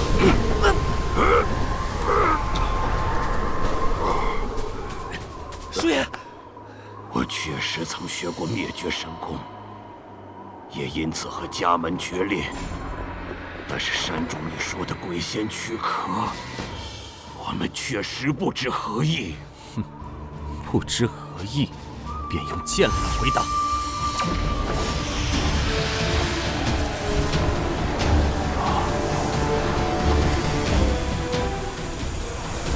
难得山主赐剑一关，实乃我辈之幸。幸什么幸？你这身受重伤，我又不能打，这一剑下来，我们都得没命。我已经死了。什么叫你已经死了？结剑！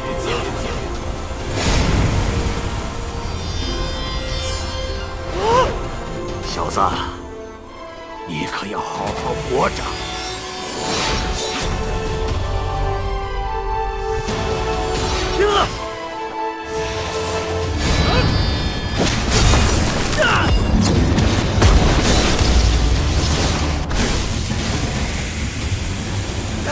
天宁剑法。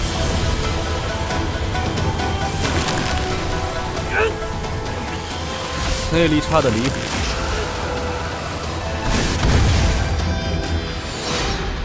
不过，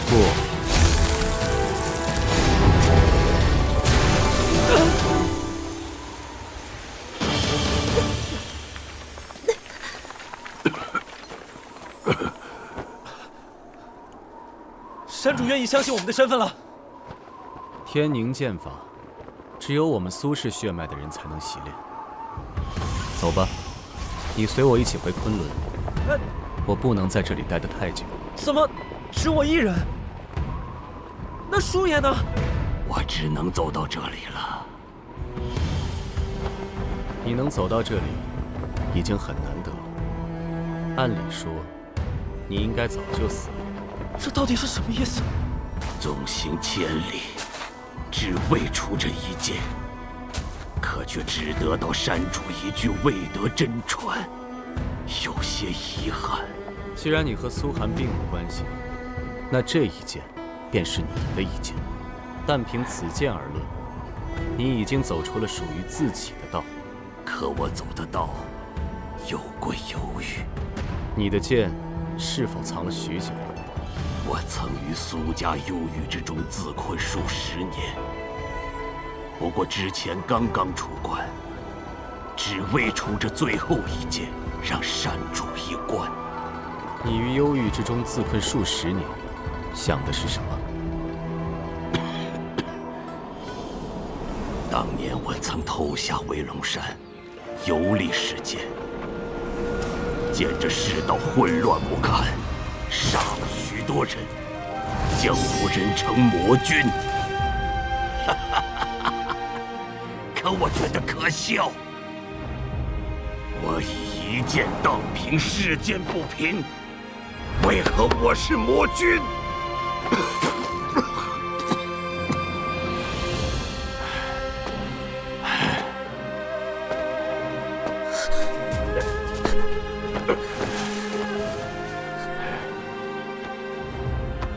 后来，我被父亲带回了威龙山。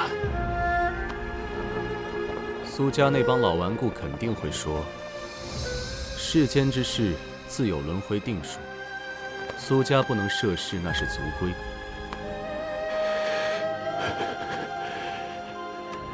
是。后来你想明白了？我想明白了，我没有错。我还是觉得，凡遇世间不平之事，便应该以手中之剑挡之。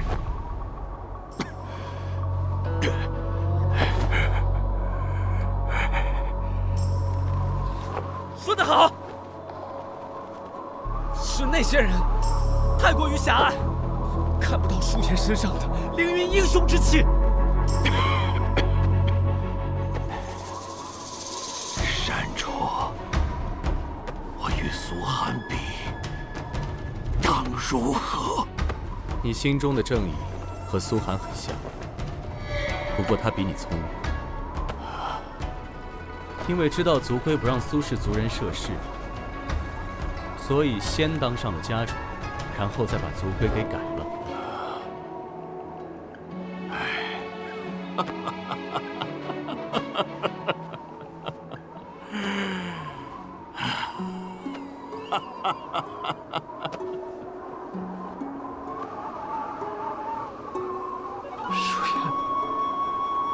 叔爷，叔爷，叔爷！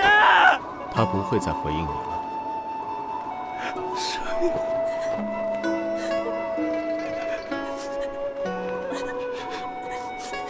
苏老先生，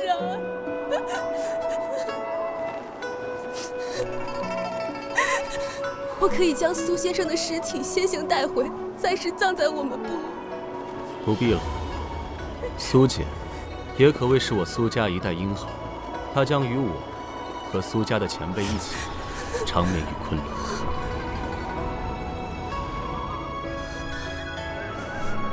我们走吧。多谢山主。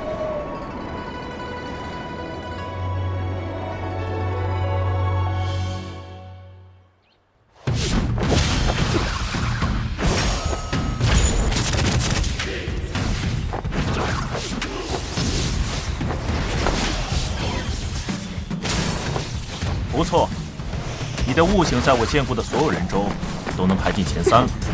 我在想，为何不把这些面具换成飞剑？那样岂不是更厉害？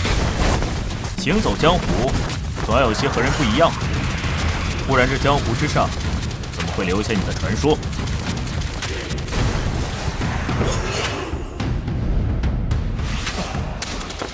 想偷袭师傅，这点伎俩还差了些。差点就成功了。不错，等下次你戴上面具，去考验一下那苏白衣，看一看戴上面具的你，他还能不能认得出。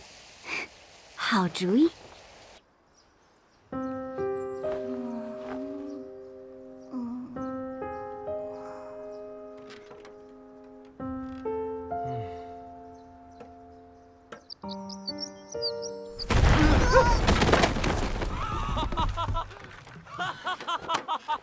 他成功了。自从他来了恶魔城，没有一天是安分的。看来他接住了城主的那一刀。萧老大，当年你接住城主那一刀花了多久？大概1年吧。我记得当时浑身骨头都碎了好几块，连站都站不稳了。啊！他还能这般豪迈大笑，这小子看来比你强多了。怎么样，魔城主？我刚刚那一招还不错吧？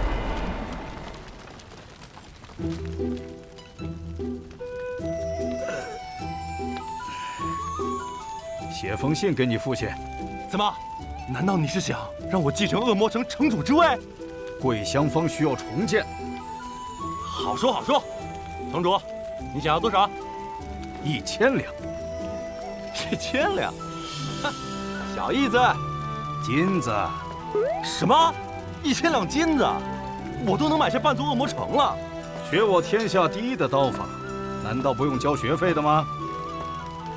城主，厉害，难怪这恶魔城能经久不衰。今日你接住了我一刀，那么第1阶段的考验你算是通过了。接下来我们便进入第2阶段。愿闻其详。你需要还我一刀。啊？真正的高手对决，有时候只需要1刀，所以你要还我一刀，只1刀。什么时候你这一刀能够逼得我还上你1刀，那么你就开始真正的学习我的刀法了。哼，不如就现在吧。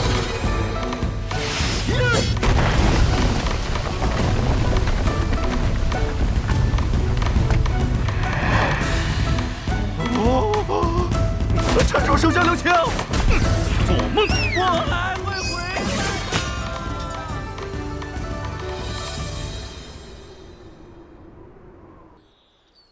也不知道谢师兄现在怎么样了。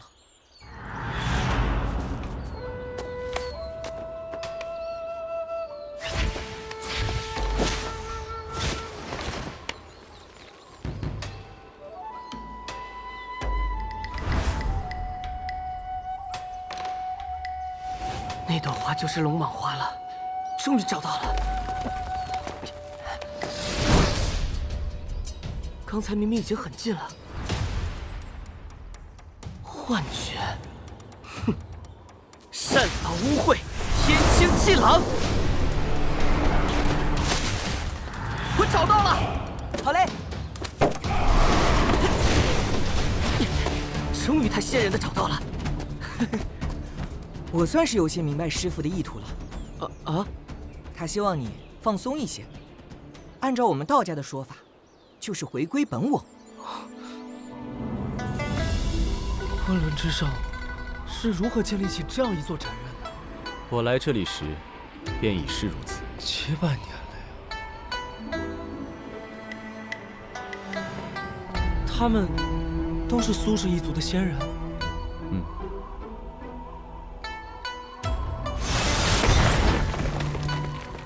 就葬在这里吧。你将苏简安葬好，便到院内来寻我。是。那墓碑怎么办？葬在这里的苏氏一族，都是以剑为碑。可树叶的剑，并没有带在身边。之前他说，他曾在江湖被称为魔君，那我便赠他一柄鬼瞳。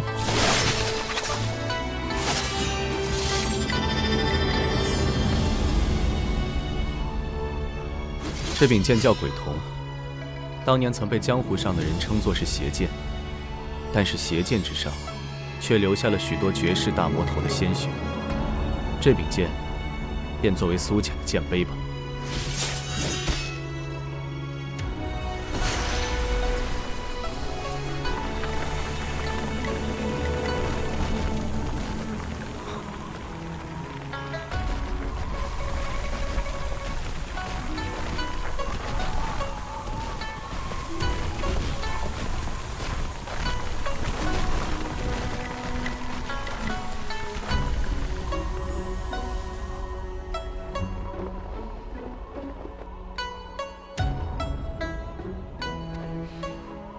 如叶，今日愿你长眠于昆仑之上，不再有俗世之恼，能持剑9天，做那真正潇洒得意的剑仙。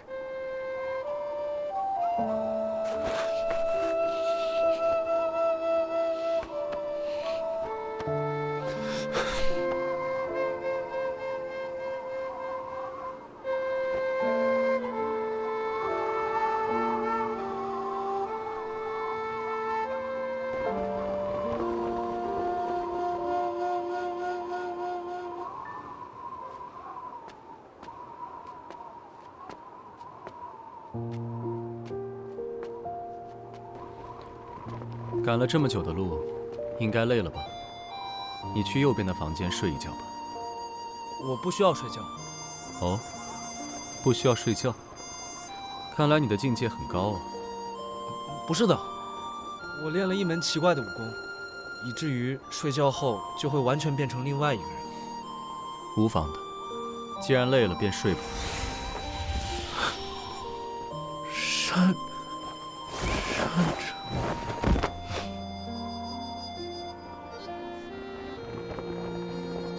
居然身负苏家和吕家2族血脉，真是一具完美的仙人躯体。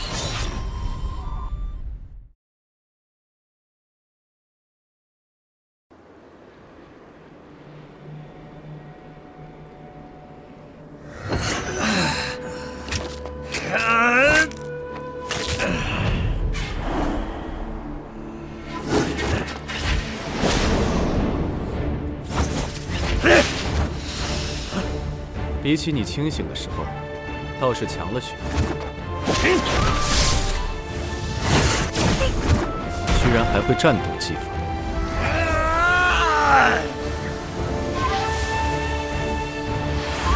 好，来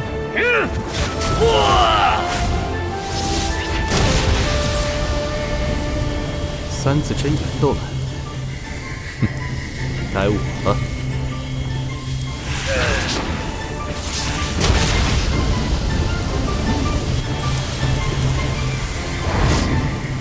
看来我要稍微认真些。破！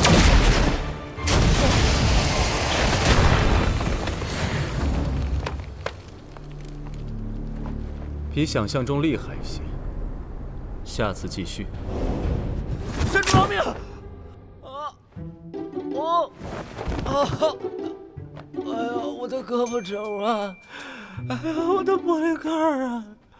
哎呀，我的小蛮腰啊！哎呀，疼死我了！把桌上的汤喝了，运气疗伤几个时辰，你的伤就可以好了。1、2、3，起！啊！山主下手是否太重了？昨日之事你还记得？当时脑袋不清楚，不过醒来后大半能想起来。原来如此，快把药喝了吧。这就是传说中的雪莲吗？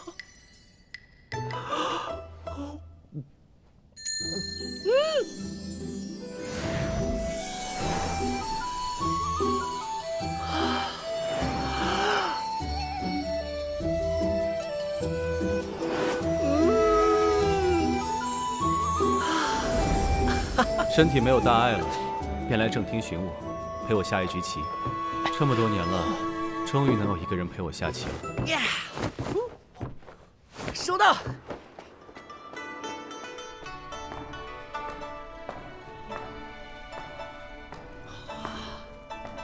你来了，山主，过来。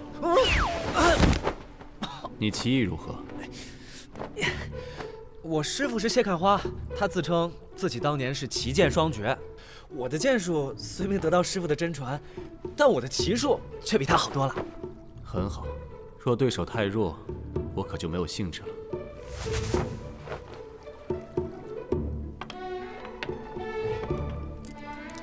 山主，该您了。确定是这里啦？没棋啦！嘿嘿，山主承让。下把不会再让你了。再来。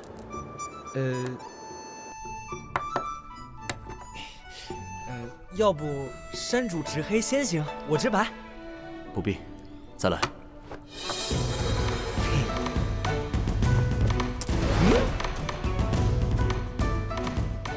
哈哈。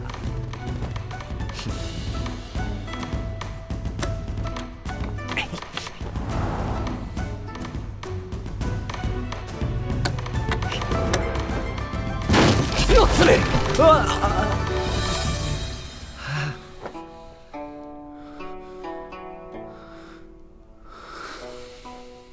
是我失礼了，今日就到这里吧。说一说你的事情吧。好。其实，在那幻境之中，我曾经来过这里。我看到过一个白衣白发的剑客，摔落进了这片悬崖，但最终逆转了山谷中的长风，让自己乘风而起，最后一剑斩破了山上的雪雾。那是我的师傅，他叫苏星河。自我苏氏一族开山立派以来，也只有他能够做到这一步，一剑斩破了这层云雾，和那上面的人打了个昏天黑地。上面有人？不然你以为我们一代代的守护在这里，是为了什么？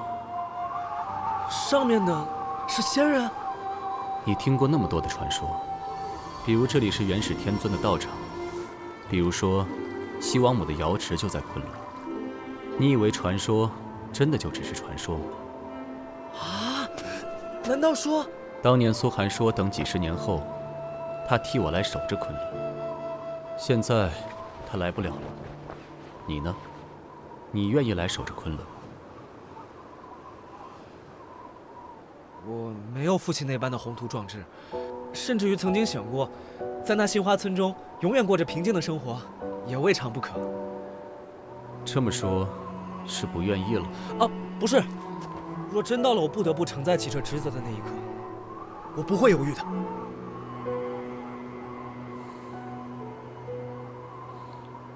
好，反正我一时半会儿还死不了。不说这些了，我们还是说一说你。你的故事方才已经都说给我听了，但你却还不知道你身上发生了什么。烦请山主解惑。你练的是吕家所传的仙人书。正统的仙人书分为心法卷和秘法卷，修成之后，则会成为一个内外皆修的绝强武者。但你练的却不是完整的仙人书，所以我才会出现入梦后就失去意识的情况。是的，吕家擅作傀儡。所谓傀儡，是指失去意识，全听他们指令行事的奴隶。但是这些奴隶并没有清醒入梦一说，与你有些不同。所以我说，你是被做成了仙人躯壳。仙人躯壳？仙人躯壳，修炼了不完全的仙人书，拥有了绝顶的武学根基，但同时拥有一定的自我意识。在完成吕家的幻体祭祀后，吕玄冰将彻底占有你的身体，重新回归最强盛、最年轻的状态。果然和我猜测的一样。那敢问山主，此法如何解？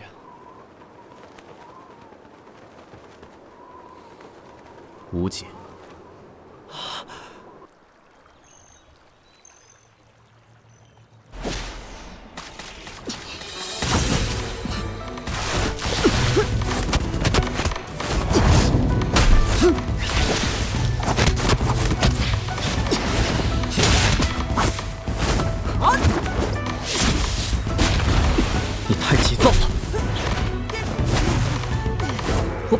是个急性子。那就改一改。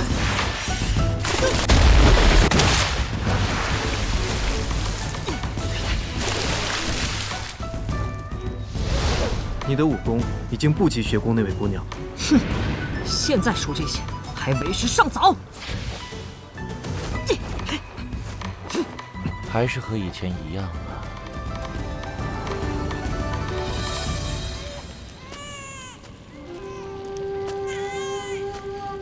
哥哥，哥哥，哥哥，你是什么人？你也是来杀我们的吗？不是，我是你们的家人。家人？既然你是我们的家人，为何现在才来找我们？哥哥，你的哥哥或许就要死了，你确定需要我现在回答吗？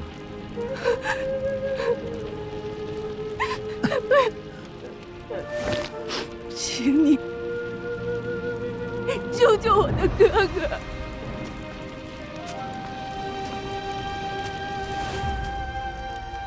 或许将他们带出那个村庄是一个错误。若我们不走出那个村庄，可能早就已经死了。你的轻功越来越好了，我都没有发现你过来。楼主，你有心事，不然白龙离开下面那片湖的时候，您就应该发现了。心事？不算心事，只是回想起了一些往事。对了，苏白衣怎么样了？已经得到确切消息，苏白衣他们往北面去了。便让他们去吧。就算他真能像苏寒一样从那极北之地回来，但是江湖已经不是当年的那个江湖了。这一次，他们别无胜算。白龙，让你做这些事情，你内心是很难过的吧？你是一个那么善良的人啊，可我从小将你带回卫龙山，就开始教你怎么杀人。楼主您错了，我不善良的。不善良吗？能伤而不杀的时候，你从来都不会选择置对方于死地。能一剑了结对方的性命，就不会过多的折磨对方。我只是觉得，大家都是为了在这个世上活下去，每个人有每个人的利益，生了继续走下去，死了的就此结束，如此罢了。我在想，若不是还有这个弟弟，你可能要拜入行律院做一个和尚。楼主什么时候学会说笑了？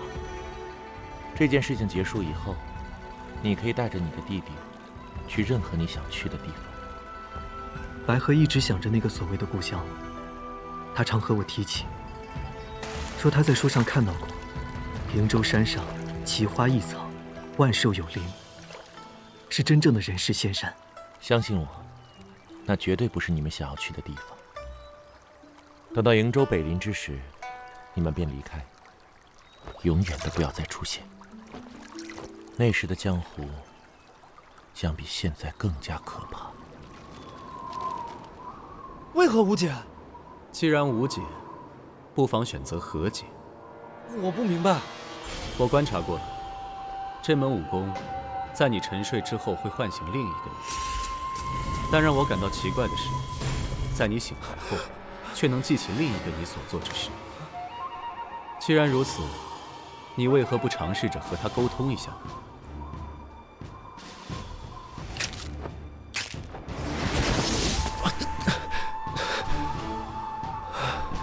山主，您是要我接受那个自前？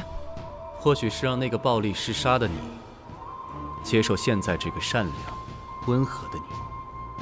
山主，您说的事情未免太过于骇人听闻了。我不过就是入睡后会变成一个失去意识的怪物罢了，根本就不存在另一个我的说法。你怎么知道你的心中没有恶？若没有恶，那为什么在我面对那个怪物的时候，能感受到那样凶狠的杀气？我的恶。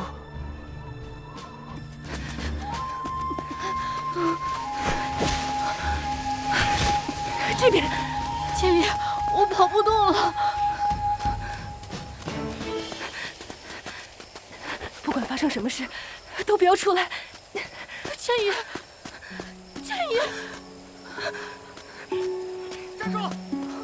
站住！对。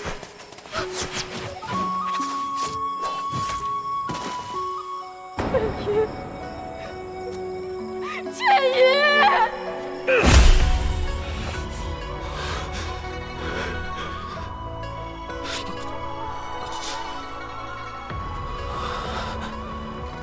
这就对了，没有绝对的善良，也没有绝对的邪恶。山主，那您呢？我啊，我心中无善无恶，因为我所有爱的人都已经死了。那敢问山主，我现在应当如何？善恶是俗世之事，可你偏偏来到了远离凡尘的地方。这样吧，你从这悬崖之上跳下去。啊！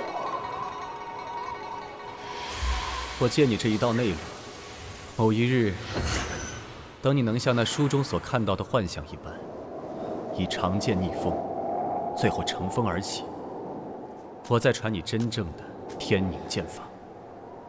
这不必害怕，你若真摔下去了，我自然会下来救你。当然，你若是害怕，不如来陪我下棋。毕竟要逆转这长风，我也是花了很多年才做到。弟子苏白衣，愿意试试。好，那今日便开始吧。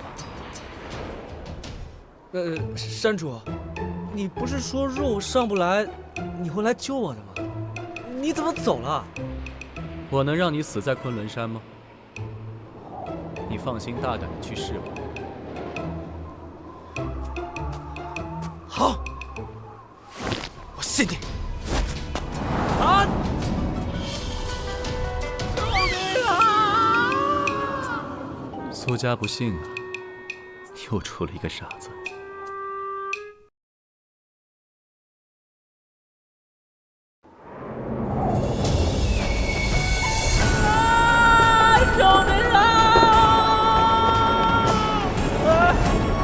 救命！救命！山主，救命啊！啊！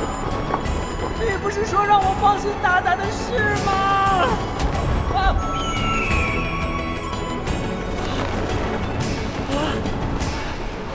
莫非这位英雄是要救我上去的？苏山主，谢谢你，你的大恩大德，以后我当牛做马报答你。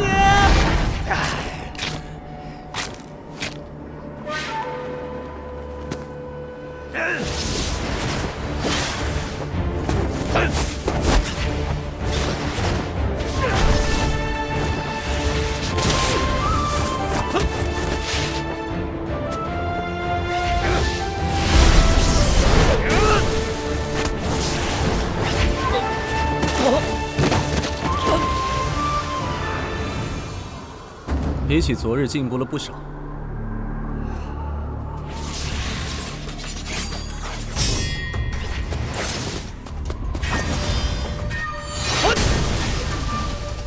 会主动用剑了，力度还不够。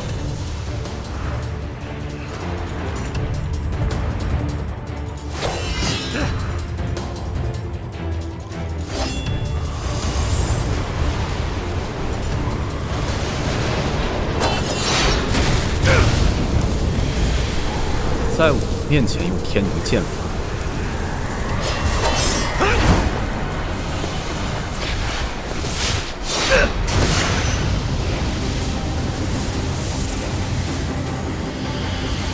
退！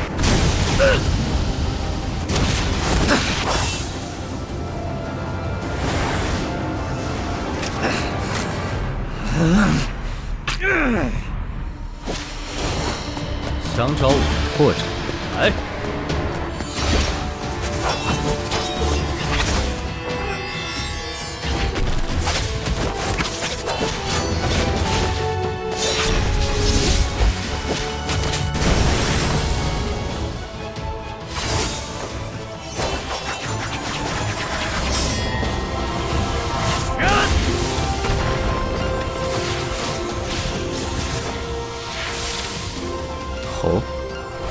现来！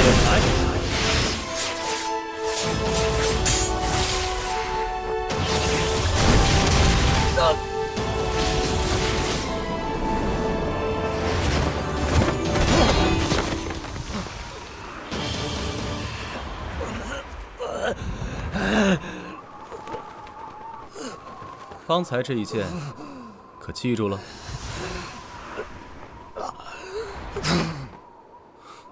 这耍赖的本事倒挺强。山主别再打了！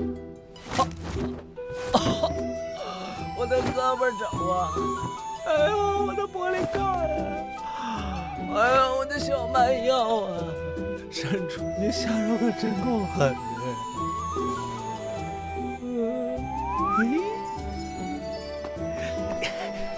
哎呀！啊，英雄，今日又是你来陪我练剑吗？这么高了！英雄，等等我呀！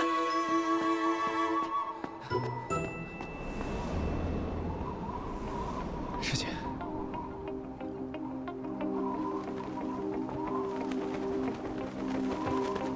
请保佑我，无畏向前。我要一飞到底，牛气冲天！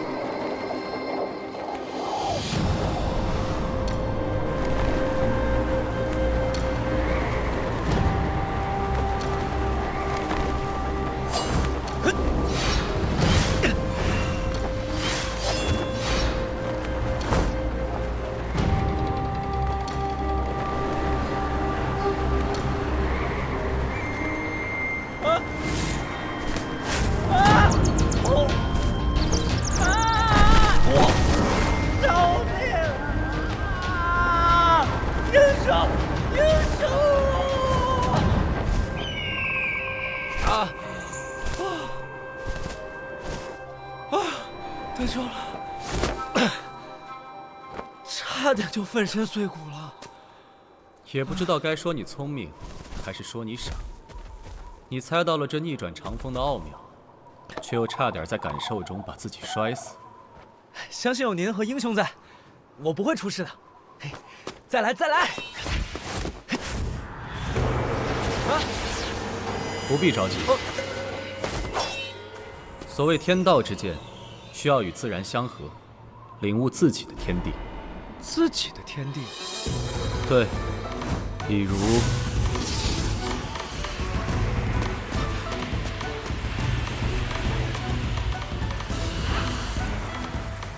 这就是所谓的天地了。当年你父亲拔剑的时候，身前3尺所进之物，都会被他的剑气所冰封。3尺？那山主呢？您的天地有多大？当你踏入昆仑，便已入了我的天地。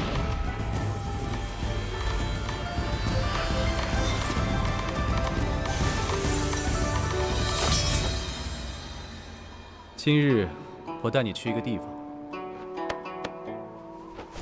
哎，山主，等等我呀！山主！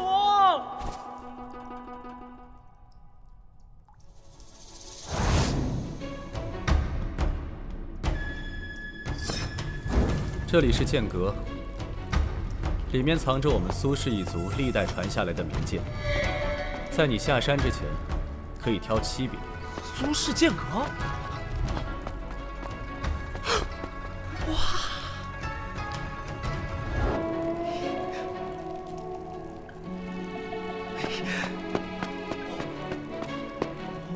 那我可就不客气了。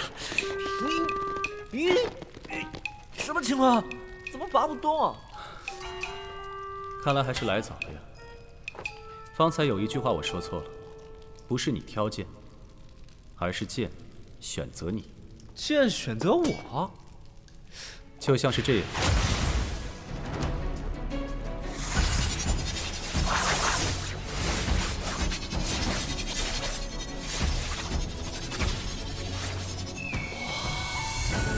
选择那些愿意被你握在手中的剑。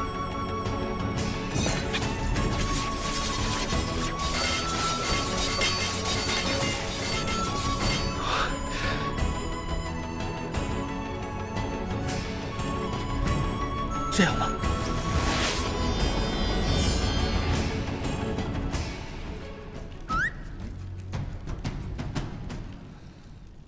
果然是来早了。哎，我还是回炉重造吧。哼。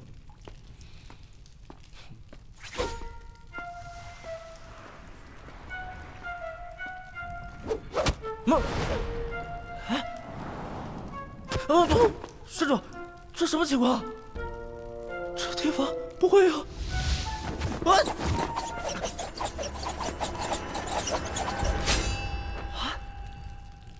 吓死我了！山主，您看，有剑认可我了。是海棠剑啊，不错。这柄剑的主人是一个女子，是我的亲妹，叫苏小小。哎呀，看来我最近练剑还是有些成果的，至少得到了一柄剑的认可。毕竟我那妹妹对剑法的高低并没有太大的执念，在她生前，最爱的就是年轻秀美的少年郎。行了，圆圆。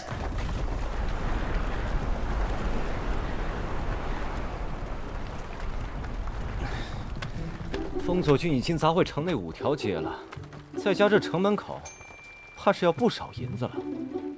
他不会死了吧？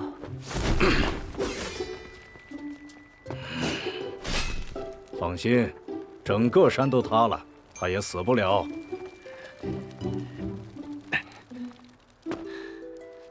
啊！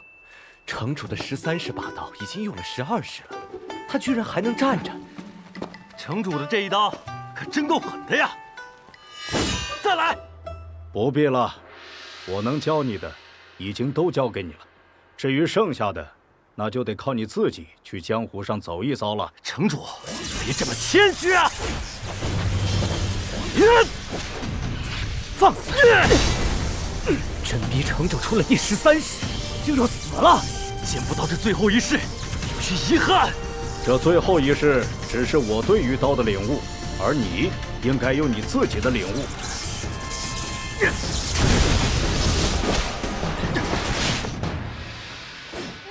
罢了。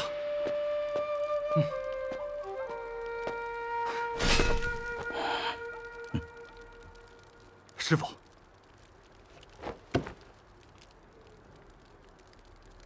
多谢师傅这些年来的教导。既然这一声师傅叫得这么诚挚，那么恶魔城里你砸坏的房子，徒弟就此别过，等我的霸道名扬天下时，再来和师傅相见。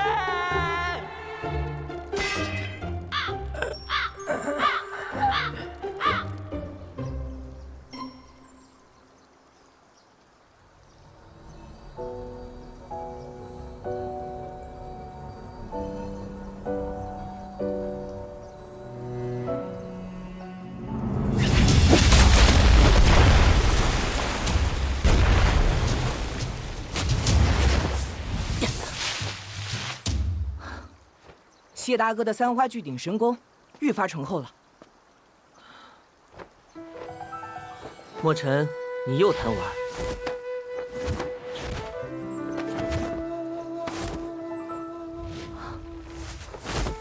不是我贪玩，而是师傅说你该下山了。我总觉得这3花聚顶神功还有一些地方没有领悟。师傅说有些事情坐在这莲花池中是永远也想不明白的，只有见那众生才能见得那朵花。唉，师傅又说这些骚话了，这些年我都快被他绕晕了。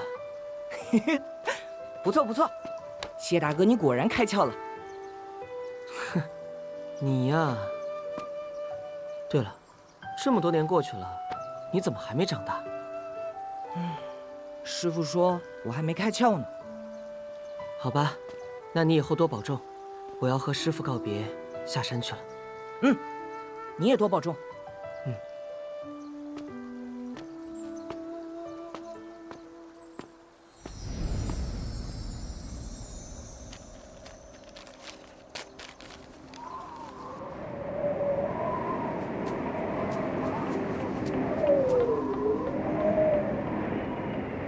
师姐，这一次一定能成。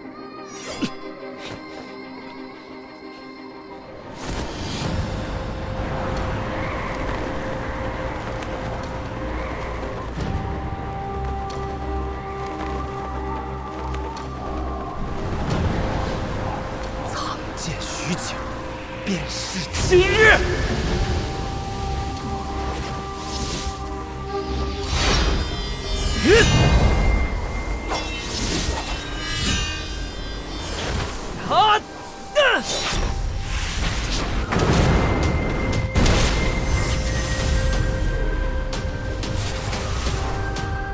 很好，不过若是做到这个程度，还远远不够。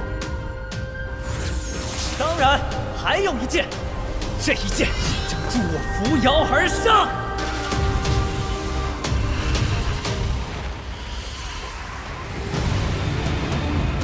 顺势而为，可不倒；但逆势而行，让风随己动，才是天道。这么多年过去了，我们苏家依旧英才辈出啊！哈哈哈！这就是乘风而起的感觉吗？畅快，畅快！你终于做到了。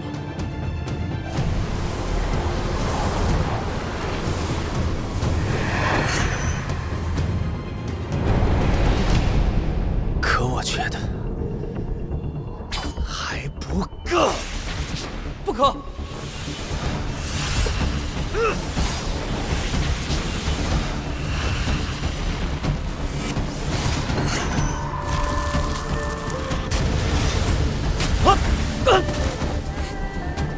尔敢！